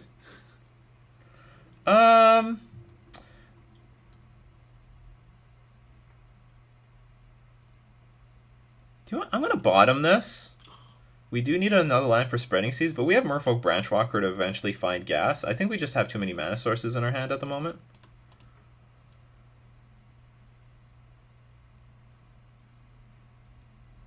Uh-oh. You should put a stop at every step just to be annoying. We're up against humans. And we're going to take 2 to the face. So, what's going to win? Noble Hierarch or Aether Vial? Depends of how many haste creatures they have. Spreading Seas is good. Oh, they have their own Aether Vial. Turn 2 Aether Vial. That's the best Aether Vial. Champion of the Parish. Everything came out in the wrong order. So that's some good news for us.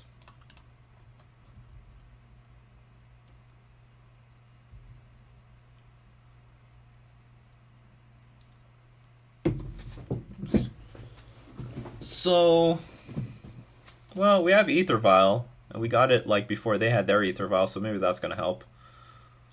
We do have Merfolk Trickster to maybe slow our opponent down. Spreading Seas, that land of theirs. That was Lieutenant, that's strong. I can Spreading Seas that land. I'll put him way behind.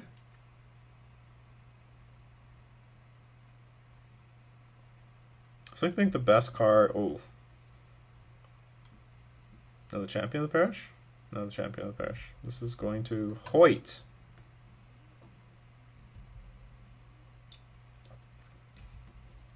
So everything's getting really big really fast. See, this is the kind of thing that, you know, us as Merfolk players wished we could do. Like, look what they could do with all their 1-drops and 2-drops. Lord of Atlantis can't do this. It's interesting that they decided to diversify the... Like, Thala's Lieutenant is essentially a Champion of the Parish that's also, like, sort of a Lord. That's insane. Look, we're getting hit for 5. On turn 3. How disgusting. There's a new round of cards that are going to get banned soon. Oh, I'm hoping it's not Aether Vial. People think, like, Aether Vial can't get banned. You know what? It can.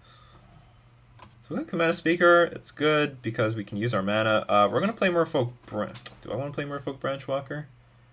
Yes, I do. Because I do want to draw land now. And you want to do this after... Okay, if you want to draw a spell with Merfolk Branchwalker, you activate Aether Vial at the upkeep. If you want to draw a land, you activate it after the draw step. Because that gets you the best chance of drawing a land. If there's a spell on top, or that maximizes the cards that you would draw. Because if there was a spell on top of your deck and you activate Branchwalker at your upkeep, then you would be dumping that spell into the graveyard, whereas you could have just drew it at your draw step and then play Branchwalker afterwards. So we drew our land, that's good. And like the worst case scenario is if there was a spell, it would become a 3/2 and we could probably block this Thala's Lieutenant.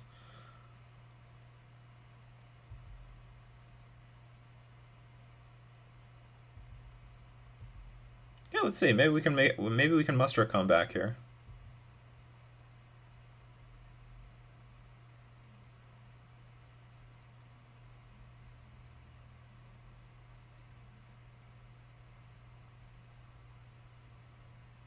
Ugh. Merfolk Trickster can just kill this thing. But then again, Mara Regery can kill this thing when it resolves. So it's going to target the Thala's Lieutenant. Let's just tap down the Champion of the Parish. The big one. So that it's not going to get a count. It's not going to get a counter when this thing enters the battlefield. Oh boy, what is this? This is ridiculous. It's just 1 mana, 2 mana cards. Tons of them. Great. Counters for all! Counters for all. It's so insulting that they printed, what's it called? That green Merfolk for us. Where you get to distribute 1 counter to any creature that you want on the battlefield. That was so insulting. This thing is infinitely better than that card.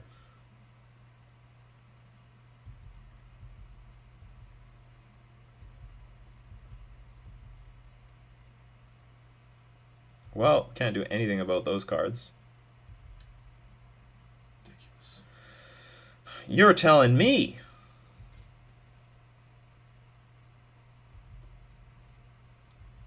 I don't even know if I want to play the Cometa Speaker at end of turn. I'm going to keep it in my hand. Resignation is just 2 mouse clicks away. That's right. I'm going to keep it in my hand so I can snipe down these Thali Lieutenants when I play this Merfolk. That's pretty good. Or is it? Because I can't play both Cometa Speakers now. These are not good chump blockers. These are terrible chump blockers. I can play Cometa Speaker, untap the Aether Vial, but then I can't shoot anything down? Do I need to?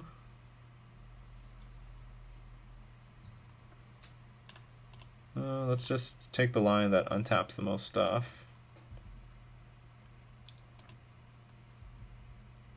And then pass, I guess. Use the Cometa Speakers as blockers. Harbinger, I guess, is not too bad here, just to bounce the Champion of the Parishes back to hand. You said 20 or 1. What are you hoping for? Oh my god. Noble Hierarch come to ruin my day. Now this is synergy, people. Yeah. This is everything I wish Merfolk was. Even the Noble Hierarch is getting in for damage. We don't have enough creatures to block all this stuff, so we can resign. Alright. Their hand was busted as hell. So we're going to want Vapor Snag. Might even, do I want Natural State? Probably not. Some collected company would be good. In fact, I might want more collected companies over the Branch Walkers. Yeah, because we need to overpower them. Da-da-da-da. Let's do it. I have confidence in this list against humans. Like, we were on the draw against a very good hand by them, but we can definitely go, like, Speaker into Lord, into, like, Trickster, Harbinger. I think we have all the tools here, right here.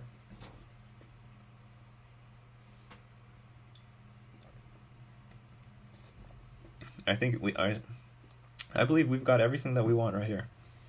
Would you like to play first? Yes. That hand sucks.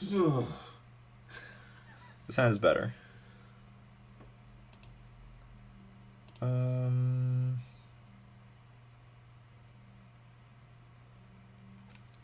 How important is...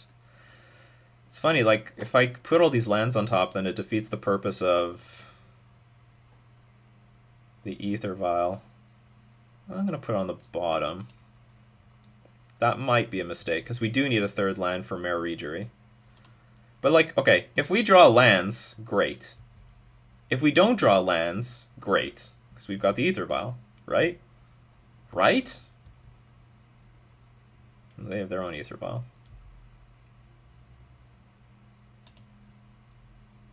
Well, that's a good draw.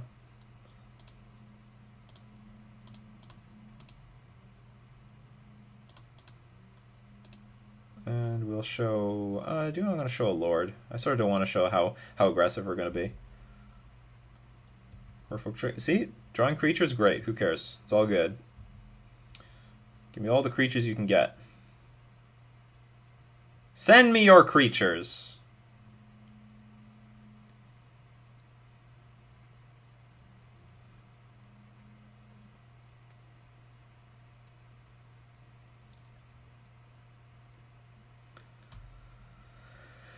We can be just as aggressive as you, humans. You dirty humans. Here it comes. That's interesting. Okay. So I guess they're gonna now violin, like... I'm not sure what they're gonna violin. They're gonna violin something. This Thal's Lieutenant is an amazing card. Ugh, another Champion of the Parish start. No.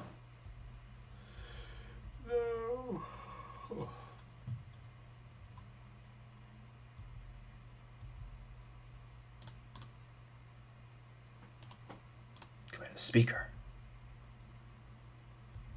She has spoken.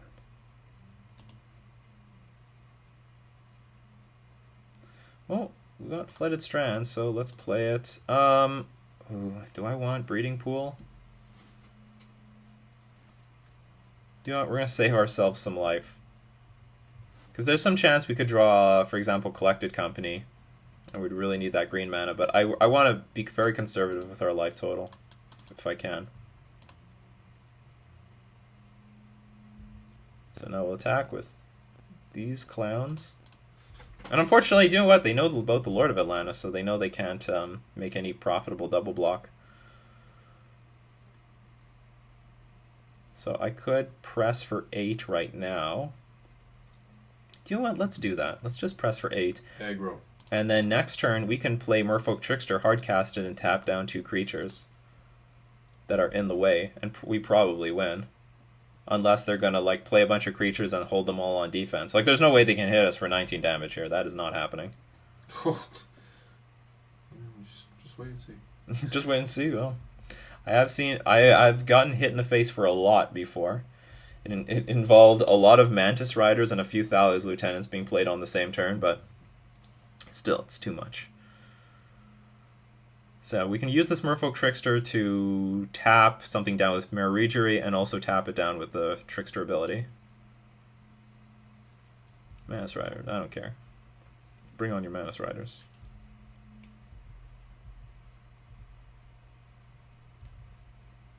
Although the problem is, what do we tap down? See, that's a free attack.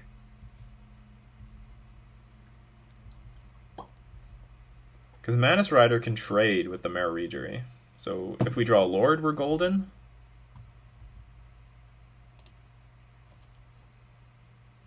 There we go! Because now we can make this big attack. They have to block with Mantis Rider. And then they're going to lose... Or does it matter? Yeah, they have to block with at least Mantis Rider. They'll lose the Mantis Rider. They'll keep these dorks. You can tap down 3 things. I cannot. I can't cast this thing. Won't work. Okay, so we'll start with this.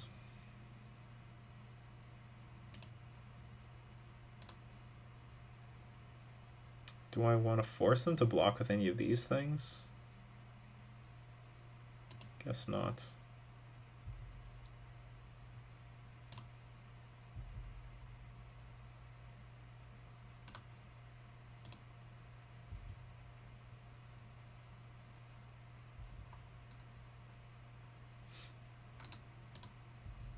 Attack with all of them. Double blocks must be made. Or maybe they'll make a single block and let us kill them. Because that's not enough. So they had a great rollout in their game. We have a great rollout in our game. That's how it works, people. That's how it works. The power of Commander Speaker. Like, if we didn't have that Commander Speaker, this would be a completely different situation. Be totally different ball game. 3, 2, You know, 1. the countdown might be.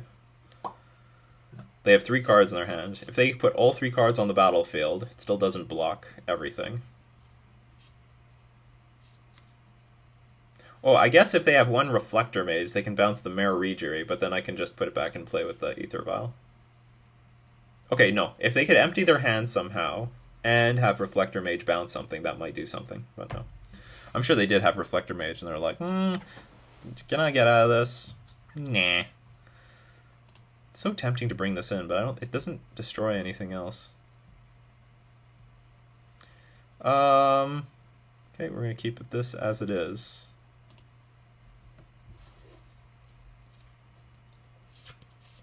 I would say this configuration is a very good reason to go down, because of humans, this particular configuration of Merfolk is a very good reason to play it. Because it's aggressive, you want aggression, you want to be low to the ground, you have to beat these stupid Champion of the Parishes somehow. So I think our hand is pretty good. We're going to start off with Ether Vial. We're going to back it up with a Merfolk Trickster tapping this Champion of the Parish eventually. And then hopefully we get into Collected Company and then overpower them. Oops. Illusion. Okay, so they have Phantasmal Image in hand, which is a bit annoying because these creatures are big. But they can get big really fast. Harbinger would be ideal.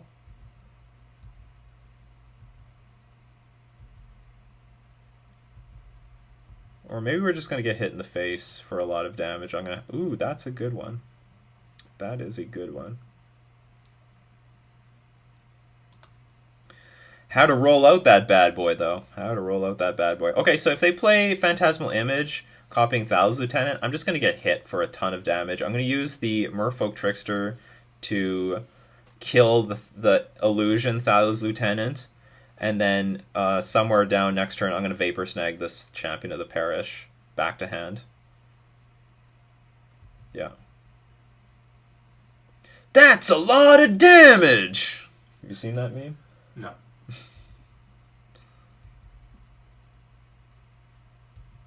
So we're going to get hit for 8. Oh, I'm not proud. But, like, we just have to get hit. This is just the best way to get rid of all these cards. Well, can I make a desperate... I don't really want to make a desperate chump block. So we're not going to.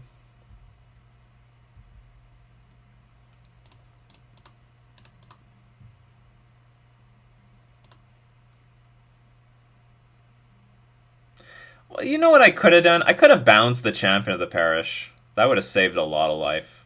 That would have been better. Because at the moment, I have nothing really to do with my mana. So, and then next turn I could have just hit this thing with Merfolk Trickster. So that was a better line. I could have saved myself 5 life. So let's see if I draw at least one card that would make this situation better. Like a 2-drop. That's not a 2-drop. But you know what? I can cast that. It's not terrible. So I'm going to play the Breeding Pool to save myself some life.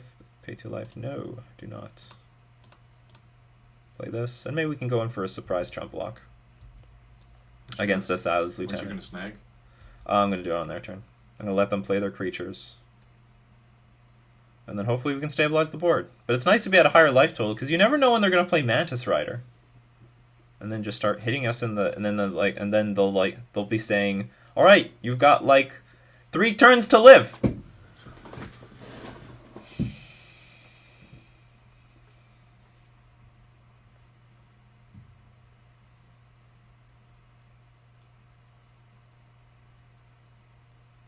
What's it going to be? Reflector Mage, okay. Not really that big of a deal.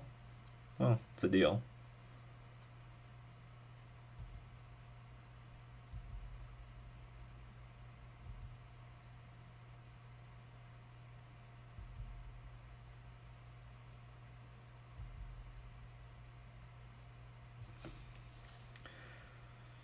Ugh.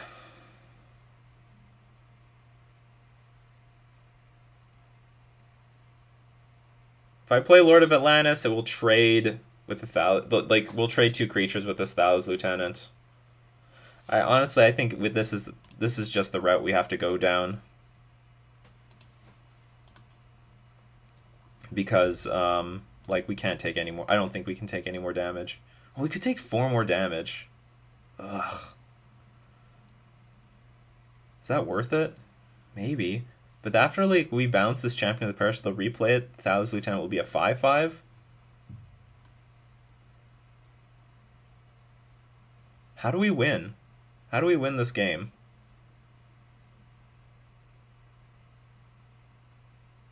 If we're trading these 2 creatures and we bounce the Champion of the Parish back to their hand, how do we win the game? I don't know if we can. Okay, so I'm just gonna... Okay, we're just gonna take... I shouldn't play this Lord of Atlantis. Anyway, we're going to take 4 more damage.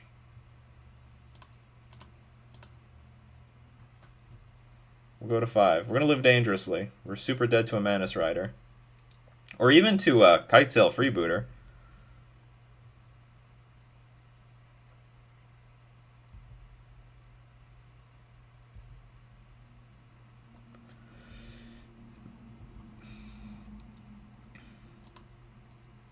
This is not when we want to draw lands.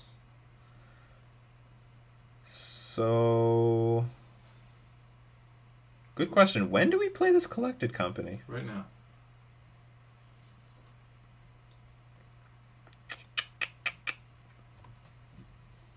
Maybe before combat? Bouncing Thou's Lieutenant is suicide. Okay, no, but you know what? We might be able to put in a surprise block or something.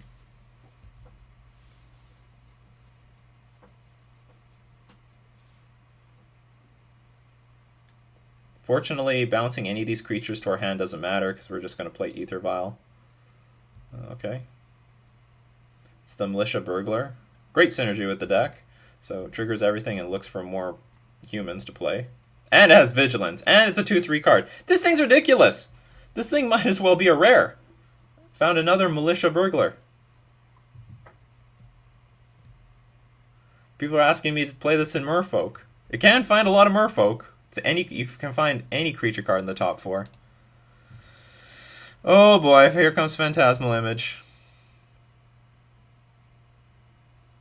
Copy Thou's Lieutenant.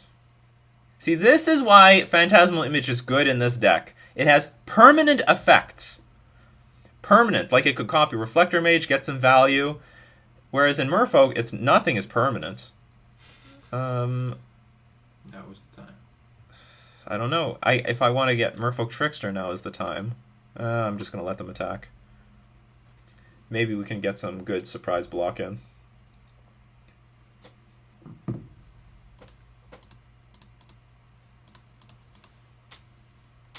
Don't whiff. I got 2 Lords. Alright. What can we do with this? Ugh, if only we had more life to work with, we could just take a big hit off of this Thou's Lieutenant. Or not necessarily. Okay, everything's on the ground still. I don't want to lose a single Lord.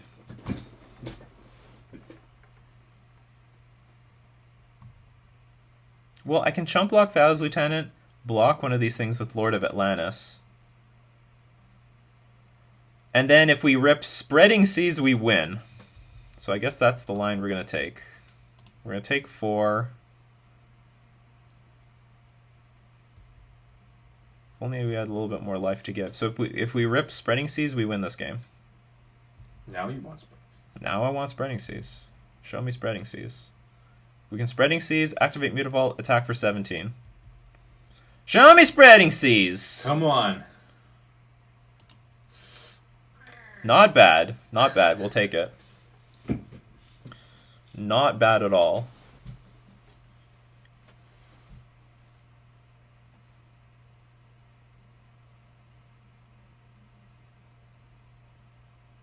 They have another Militia Burglar. Militia Burglar is not going to get bigger.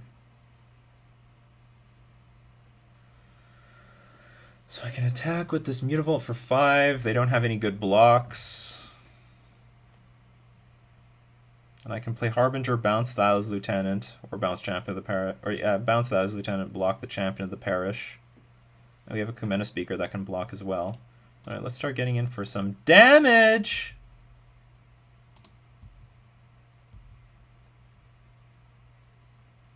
Maybe we can turn the tides. No Mantis Riders. No Mantis Riders! Well, they can't find Mantis Rider with Militia Burglar, so that's a plus.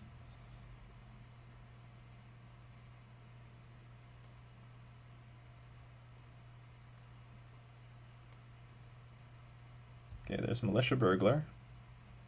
Triggers for everybody, of course.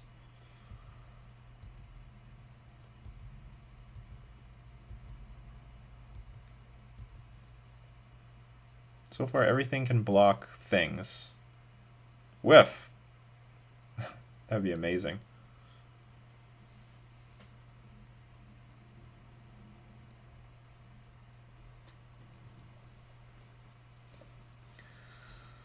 It's gonna be a tight game.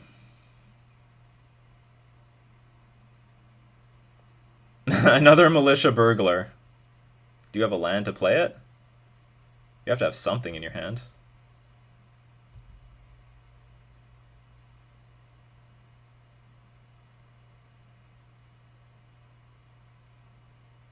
Just those two beefy bad boys.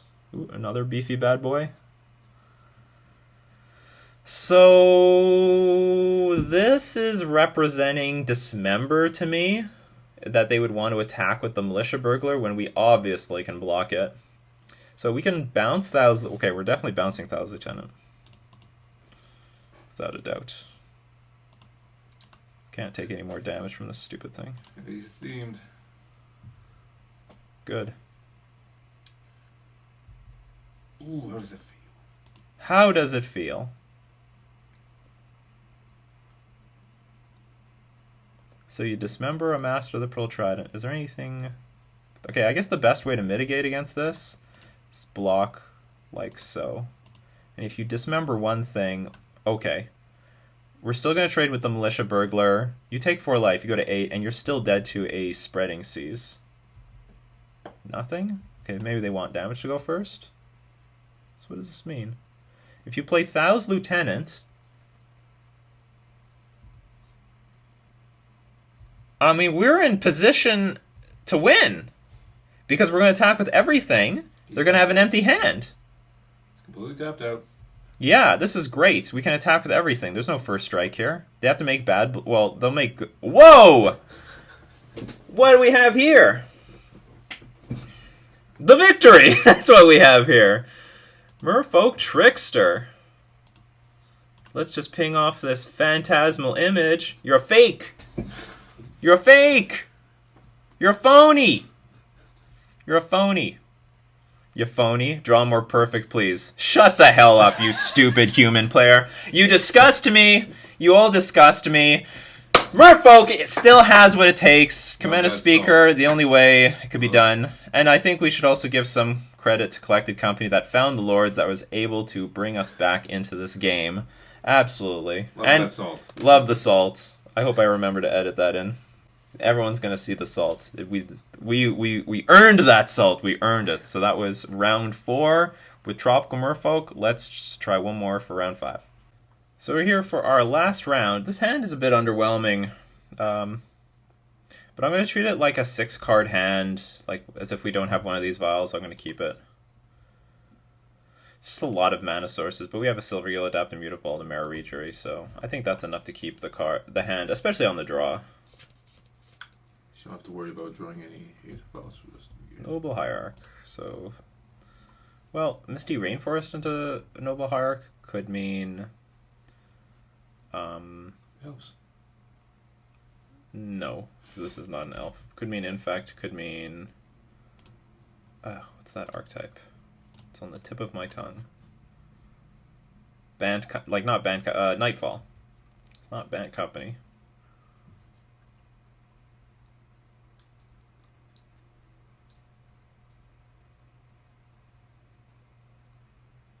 Oh, great. That's how we're going to end the day? Is that how it's going to be? Alright, let's just pray. Pray for not dead yet. Next turn. So we're up against Counter's Company. Pretty bad matchup, even if you're playing with this sort of aggro Tropical Merfolk deck. Because turn 4 wins don't beat turn 3 wins. It was Collected Company. That was fast. It was fast. Oh, of course! You have the combo! Of course! Of course! Of course! I would love it if they banned this thing, but unfortunately, like, this deck folds horribly to just removal heavy decks, and there's a lot of removal heavy decks out there. You know, they just kill the Devoted Drone. They're like, yeah, I don't care. Do whatever you want.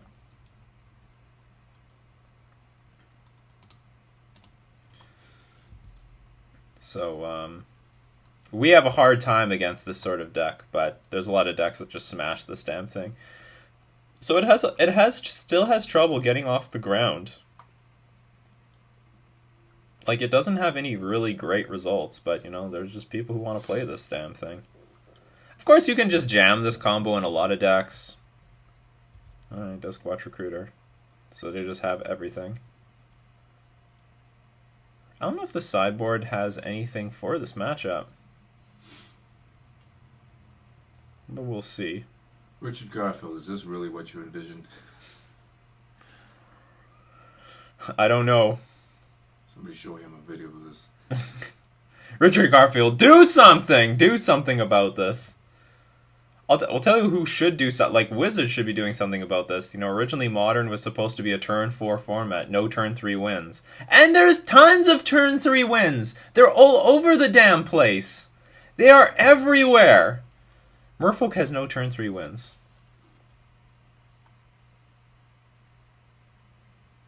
Well, whatever, let him keep pissing away his time.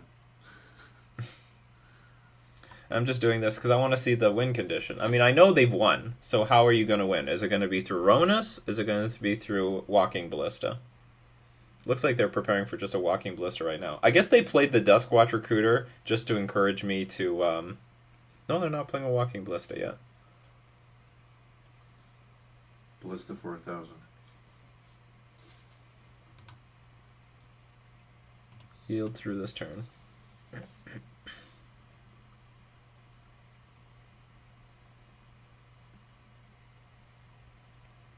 So they're just building up. So they're playing Militia Burglar. They didn't have to show me that. Like, that wasn't necessary. They're playing Eternal Witness. They didn't have to show me that either. You just want to draw your deck. Okay, Birds of Paradise. Now the Reliquary. Sure, let me know. Just show me your deck. Show the deck.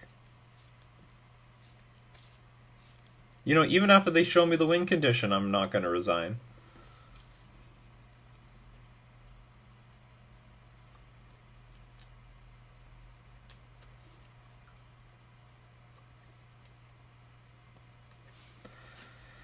And this combo is stupid. I mean, like, how much brains does it take to play a combo like this? Infinite mana, draw my deck, win. Maybe he doesn't have a win condition.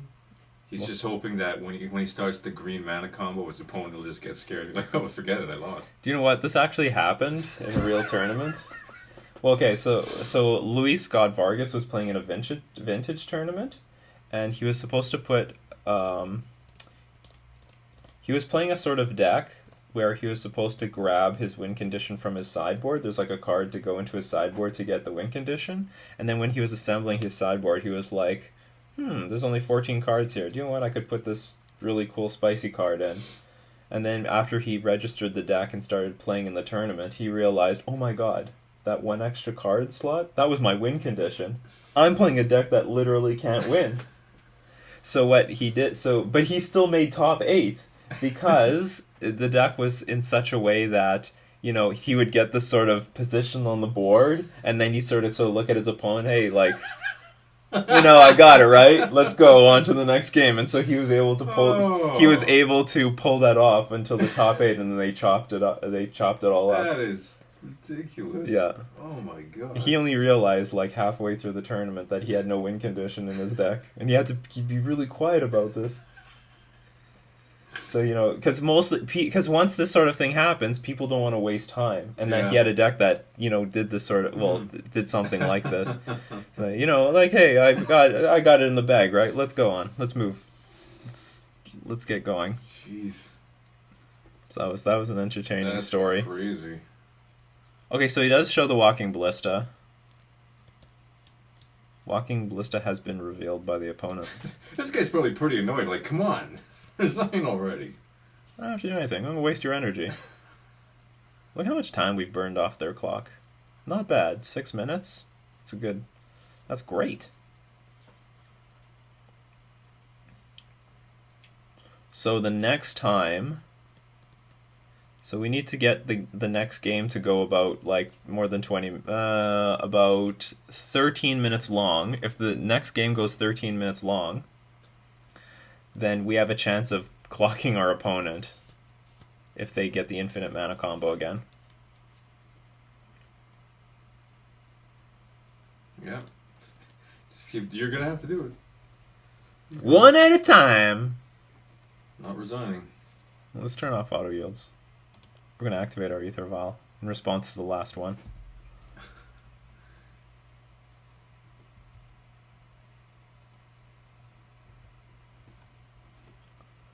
We're gonna take some time here to throw them off their rhythm. See, look how much longer this next one is going. The clock strategy, people. I'm considering what to do with my last few points of damage. Okay, we're gonna do with the next one really fast. Throwing them off again! Throwing them off again. We're gonna do a big long one now. This is gonna be a long one. This is gonna be a 10-second one. This is psychological torture. This is psychological torture. You know, I'm trying to get something out of this match. Okay, we're gonna activate the vial now.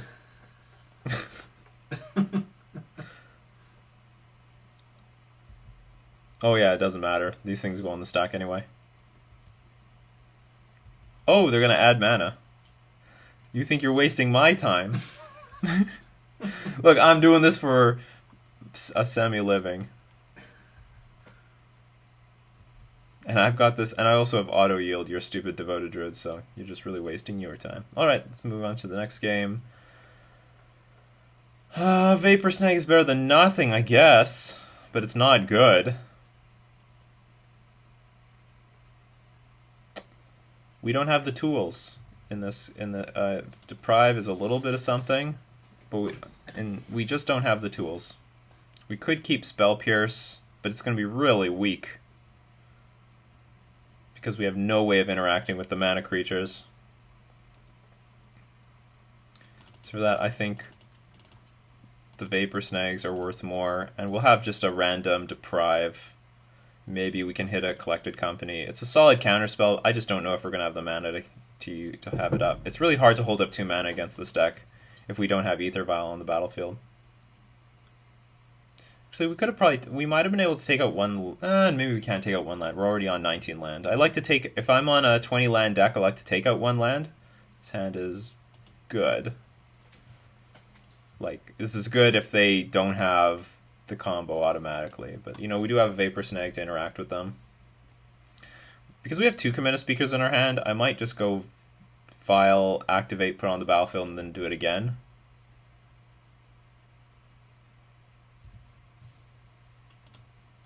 Land?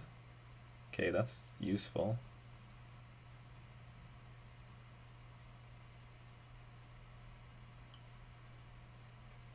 Yeah, I'm just gonna get creatures on the battlefield.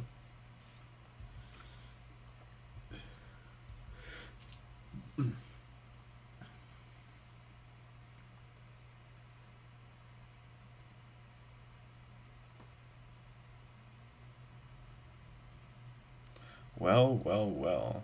So we meet again. But can we race this thing? Can we race it?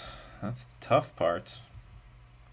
You can erase it with Vapor Snake. I might end up doing that.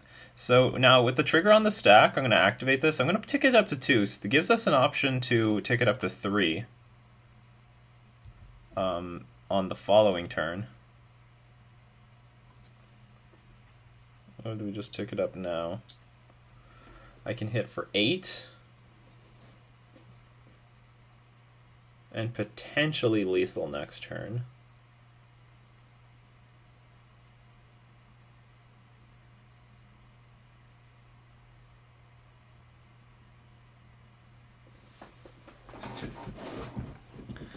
So I can Vapor Snag the Devoted Druid, preventing any chance of infinite mana next turn. We can attack for 8. They're probably not going to block with anything. Well, I'll attack first.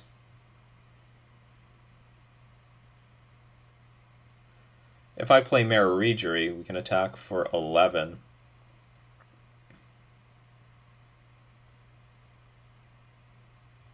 But now you got a snag. Attacking for 8 is not bad. They go down to 10. Then we're threatening to win the game next turn. So they have to make blocks. If we draw Spreading Seas, it doesn't change anything. Alright, I'm going to take the line. Like, I have to believe that they're pretty close to the combo. Oh, this thing can't even attack this turn. Ugh. Alright, forget it. That 5th game fatigue settling in. 4, 8, 11. So we don't even have a lethal because they're going to go down to 12. Okay, so we balanced Devoted Druid. You know, all things considered, I think I should have just played the Merfolk. I forgot that the Kamena Speaker was... It had Summoning Sickness. So that would I would have been able to push through 7 damage. And we would just have to hope they can't combo off. It's as simple as that. Because we can't really interact with it this turn either. But I thought that we could at least threaten lethal this turn.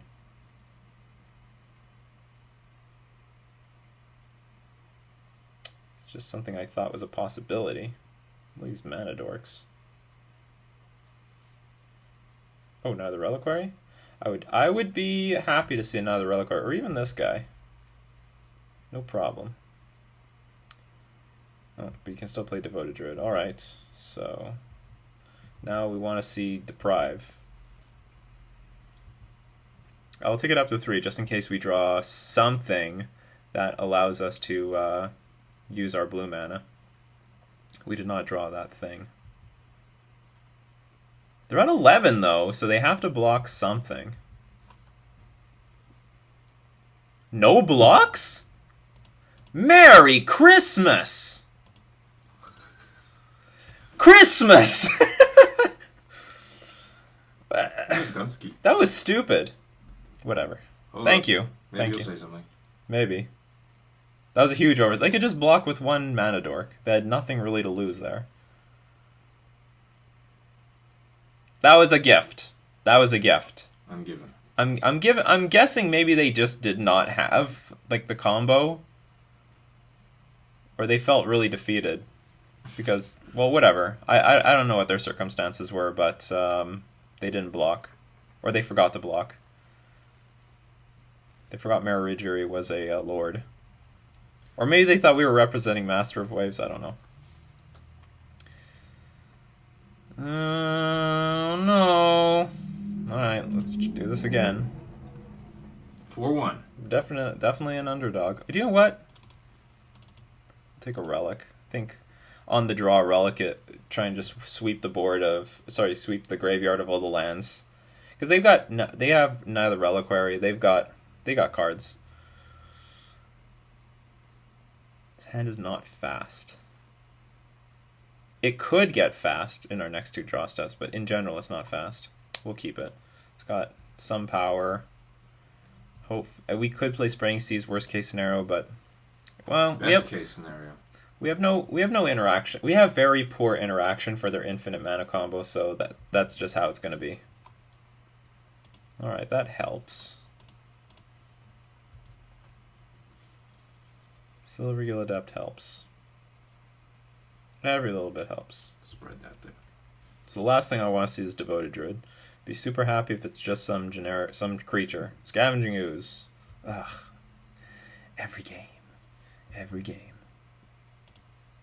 Paper Snag. Not Paper Snag.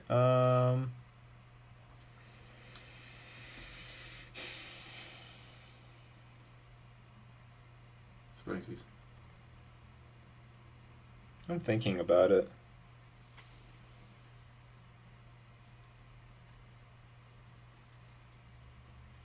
I can play around Vizier of Remedies, but that's it.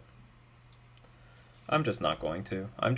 We just have to try to win the game, powering creatures out, I think. I think if they don't have the infinite mana combo, I need to put the fastest clock on the battlefield, and this is going to be it.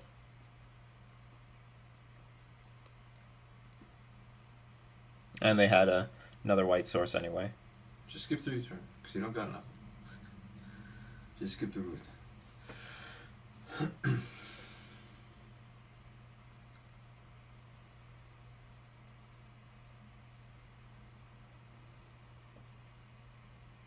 Oh yeah, sure. Use up all the life you want. You don't care. So the best thing we can hope for is like they play Collected Company and they just whiff on the infinite mana combo. That's not bad. Okay, that's good news. Now they've put a -1/-1 counter on this thing. That's good. Okay. We can have a chance against this. Oh! Forgot to put the Kumena speaker in play. So now this thing can't attack.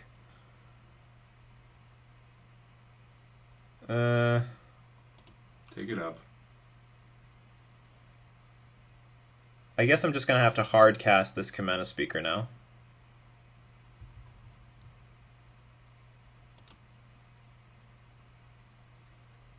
Vapor Snag. Would love to have that up though instead. Okay, so I do want to play Spreading Seas right now because this gives me an opportunity, because otherwise it'll be really hard to get Spreading Seas on the board with another Reliquary really active. Just drawing lands, not good. So maybe it wasn't a massive blunder. Forget this Kumena speaker at end of turn. But it would have been ideal. Now we're gonna wait. Another turn.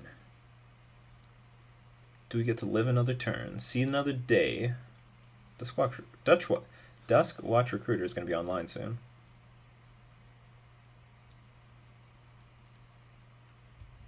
Militia Burglar. Jeez, everyone's playing this card. It's good. Uh-oh, Vizier of Remedies. Well, I guess that's it. That's game over. Right? Or do you have no green? Do you have no white mana right now? Oh, you can get white mana with the Reliquary though.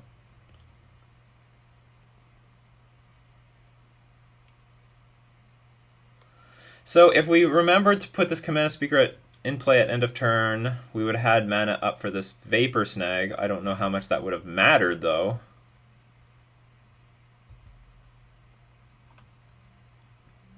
So I'm going to let them...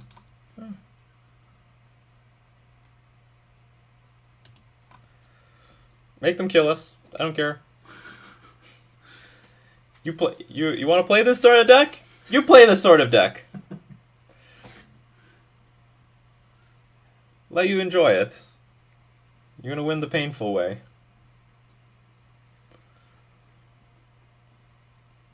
This is just how it is. First opponent ever to make me do this.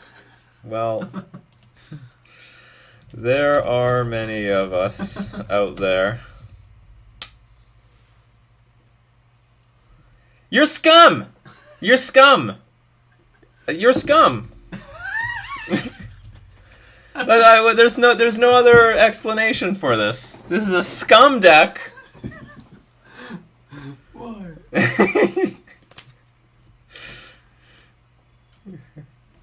I am grown up. Telling me to grow up. Hey, look, if you want to play this deck, you do this. You do this. In chess, we resign early because we give respect to our opponent. I don't respect you. No respect. Not getting enough or not at all. Sorry for you. You gotta play it out, bud. Hey, hey, I didn't build your deck. I didn't build your deck, man. You play it. Enjoy your deck. This is the punishment that you get. I'm not letting you get away scot-free with this. You build a shit deck and now you're being an idiot. Hey, don't make fun of Jeremy. Jeremy is great. Because I didn't build this deck. Yeah. See, look at them. Now they're insulting us. This is a turn 3 kill deck. This is so retarded. Infinite mana. Anyone can do this. On high level too. You were a finalist. That's so great. Yeah, I got. Well, I won't see you at a high level tournament either.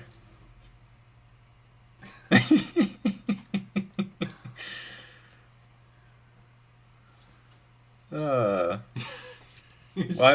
honestly, you know what? This is a victory.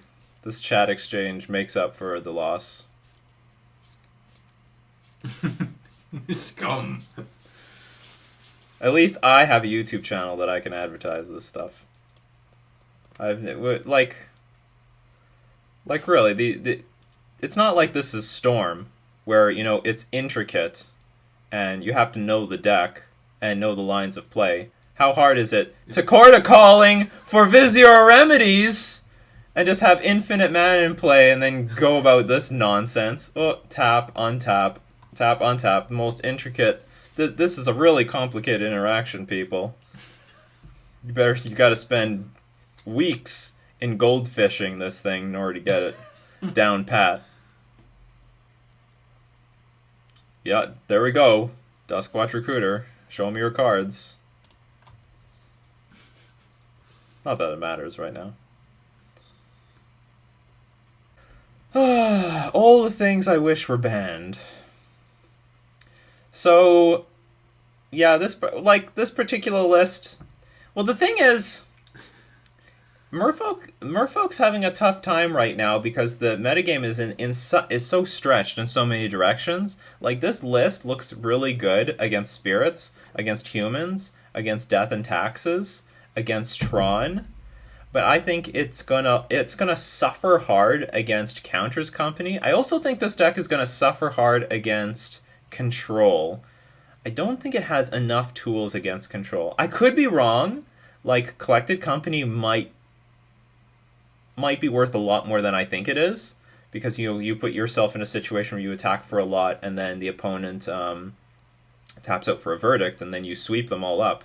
But even then, like, Jeskai Control is tough. If they play one Lightning Helix, it's pretty backbreaking. Okay, they found their Walking Ballista. Play your Walking Ballista for 20. Enjoy every interaction. Teal Sarando. They said, I'm the very first person to make them do this. They probably haven't played many games deep. Is this your first league? Go read a book or something. Magic is not for you. Oh. All right, thank you. I hope I appreciate your words of wisdom. I'll take it to heart. I hope he Googles you up after this. Someone's gonna let him know about this game. If you can't take losing. Look, I've lost a lot of games of Magic. Believe me. There's one who's gotten salt. I'm really sorry for everyone who knows you. Oh, now they're attacking you, chat. They're attacking the fans.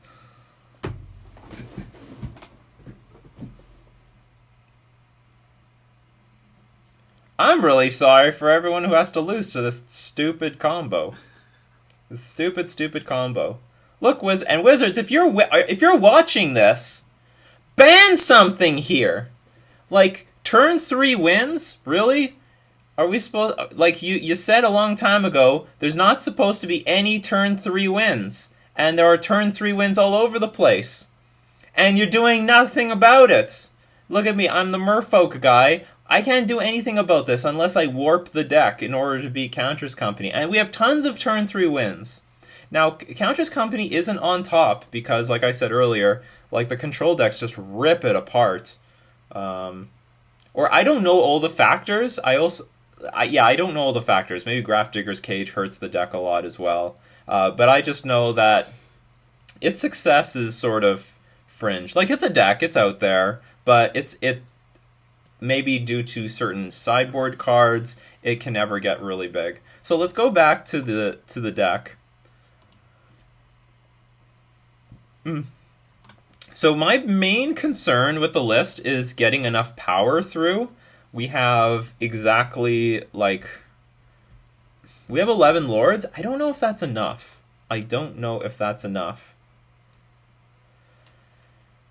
maybe Merfolk Branchwalker has to be Merfolk Mistbinder just to have like an extra certain density of lords. And with that, I might only want 2 Mistbinders and max out on Mararegery. I could be wrong. Maybe you just want all Mistbinders and 2 Mararegery. Because it needs to have enough power to push through. Like, when you look at the mono-blue list, we've got 4 Lord of Atlantis, 4 Master of the Pearl Trident, 4 Master of Waves, and in general, we also have 2 Mararegery. So we've got 14 power cards in the deck. 14. So 14 cards that push through enough damage. Because, if one of these things gets removed, then, well, you're sort of lacking in power. So normally we were working with 14 powerful cards. We only have 11 here, so we're missing on 3. I don't know for sure if more power is what we need. But I just know that in the Death and Taxes deck, we were almost missing on power. And then if it wasn't for Collected Company against the Humans deck, we would have been completely missing on power. We wouldn't have had enough power. Fortunately, Collected Company did find our Lord of Atlantis, and we were able to close that game out. I don't know, maybe Kumena Speaker and Collected Company in the same deck. Maybe that's possible. Maybe that's more possible than I think. There's nothing particularly wrong with the list. Well, I don't know what we're doing with Natural State here. Destroys Ensnaring Bridge, but it's really narrow. It's probably and it does not destroy Krark Clan Ironworks. Vapor Snag, I love it. Deprive, I love it. Relic is fine. I actually don't know how great Relic is. It's a good. It's a card that is good against everything, but is not mandatory against everything anymore. It's just a good card that's you can bring it in against a lot of matchups. So this might be a flex spot. Love Vapor Snag. Maybe we want 4 so that we can side out all the Spell Pierces. Or maybe it's not that mandatory, but like Worship's out there, and we're not playing with Echoing Truth. So maybe this is where we want to be. How much do I have to pay you to play my deck? I'll give you $5. No, you have to pay for the entry to the tournament at least, because we're gonna lose it. You don't know that. 5 rounds of Swamps. No. What's your list? Get rid of Spell Pierce, replace it with Path to Exile. Get rid of Deprive, replace it with Dismember, and get rid of your third interaction card and replace it with Fatal Push. Esper Merfolk? Sure. Oh god. Why? Why so much removal? Because you need it. I need it? We also need creatures. Well, you're not removing any creatures. You're just exchanging all your interaction cards with black and white interaction cards. I want to see how that would work. Black, white, blue, oh my Merfolk. god. Do you people want to see how that works? Well, anyway, I think this list is fine. It's a list. It attacks the metagame very well on one angle, or it attacks a certain section of the metagame on one angle very well. But I think it's just going to fold to, for example, a deck that we just played against. Although I will say it's not a big player, but it's a player. Like, it's around. There are those decks. I don't know how well this deck does. Again, it's not going to do very well against Blood Moon decks. It's not going to do... Well, I mean, we can side out the stuff. I can't say that we're going to do bad against Blood Moon. I have never lost, or I've very rarely lost with Tropical Merfolk against a Blood Moon deck. I just side out the green cards, bring in anything else, or I side out a decent chunk of them. Yeah, I don't know how well this thing will do against any control deck. I want to say it would be fine. I think it will probably do fine against blue-white. It probably will suffer really hard against Jeskai. I think Jeskai's going to have a hard time. I think we're going to have a hard time beating Jeskai, but I'm not entirely sure. What else? We should be good against Tron. I think we're gonna get beaten up really hard against Mardu. I don't think we have enough tools against Mardu, and that's a pretty popular deck. Again, could be wrong, but it's a pretty attrition. Like I don't know how we beat decks with a lot of removal that are really mana efficient, and I think Jeskai and Mardu are removal heavy and very mana efficient.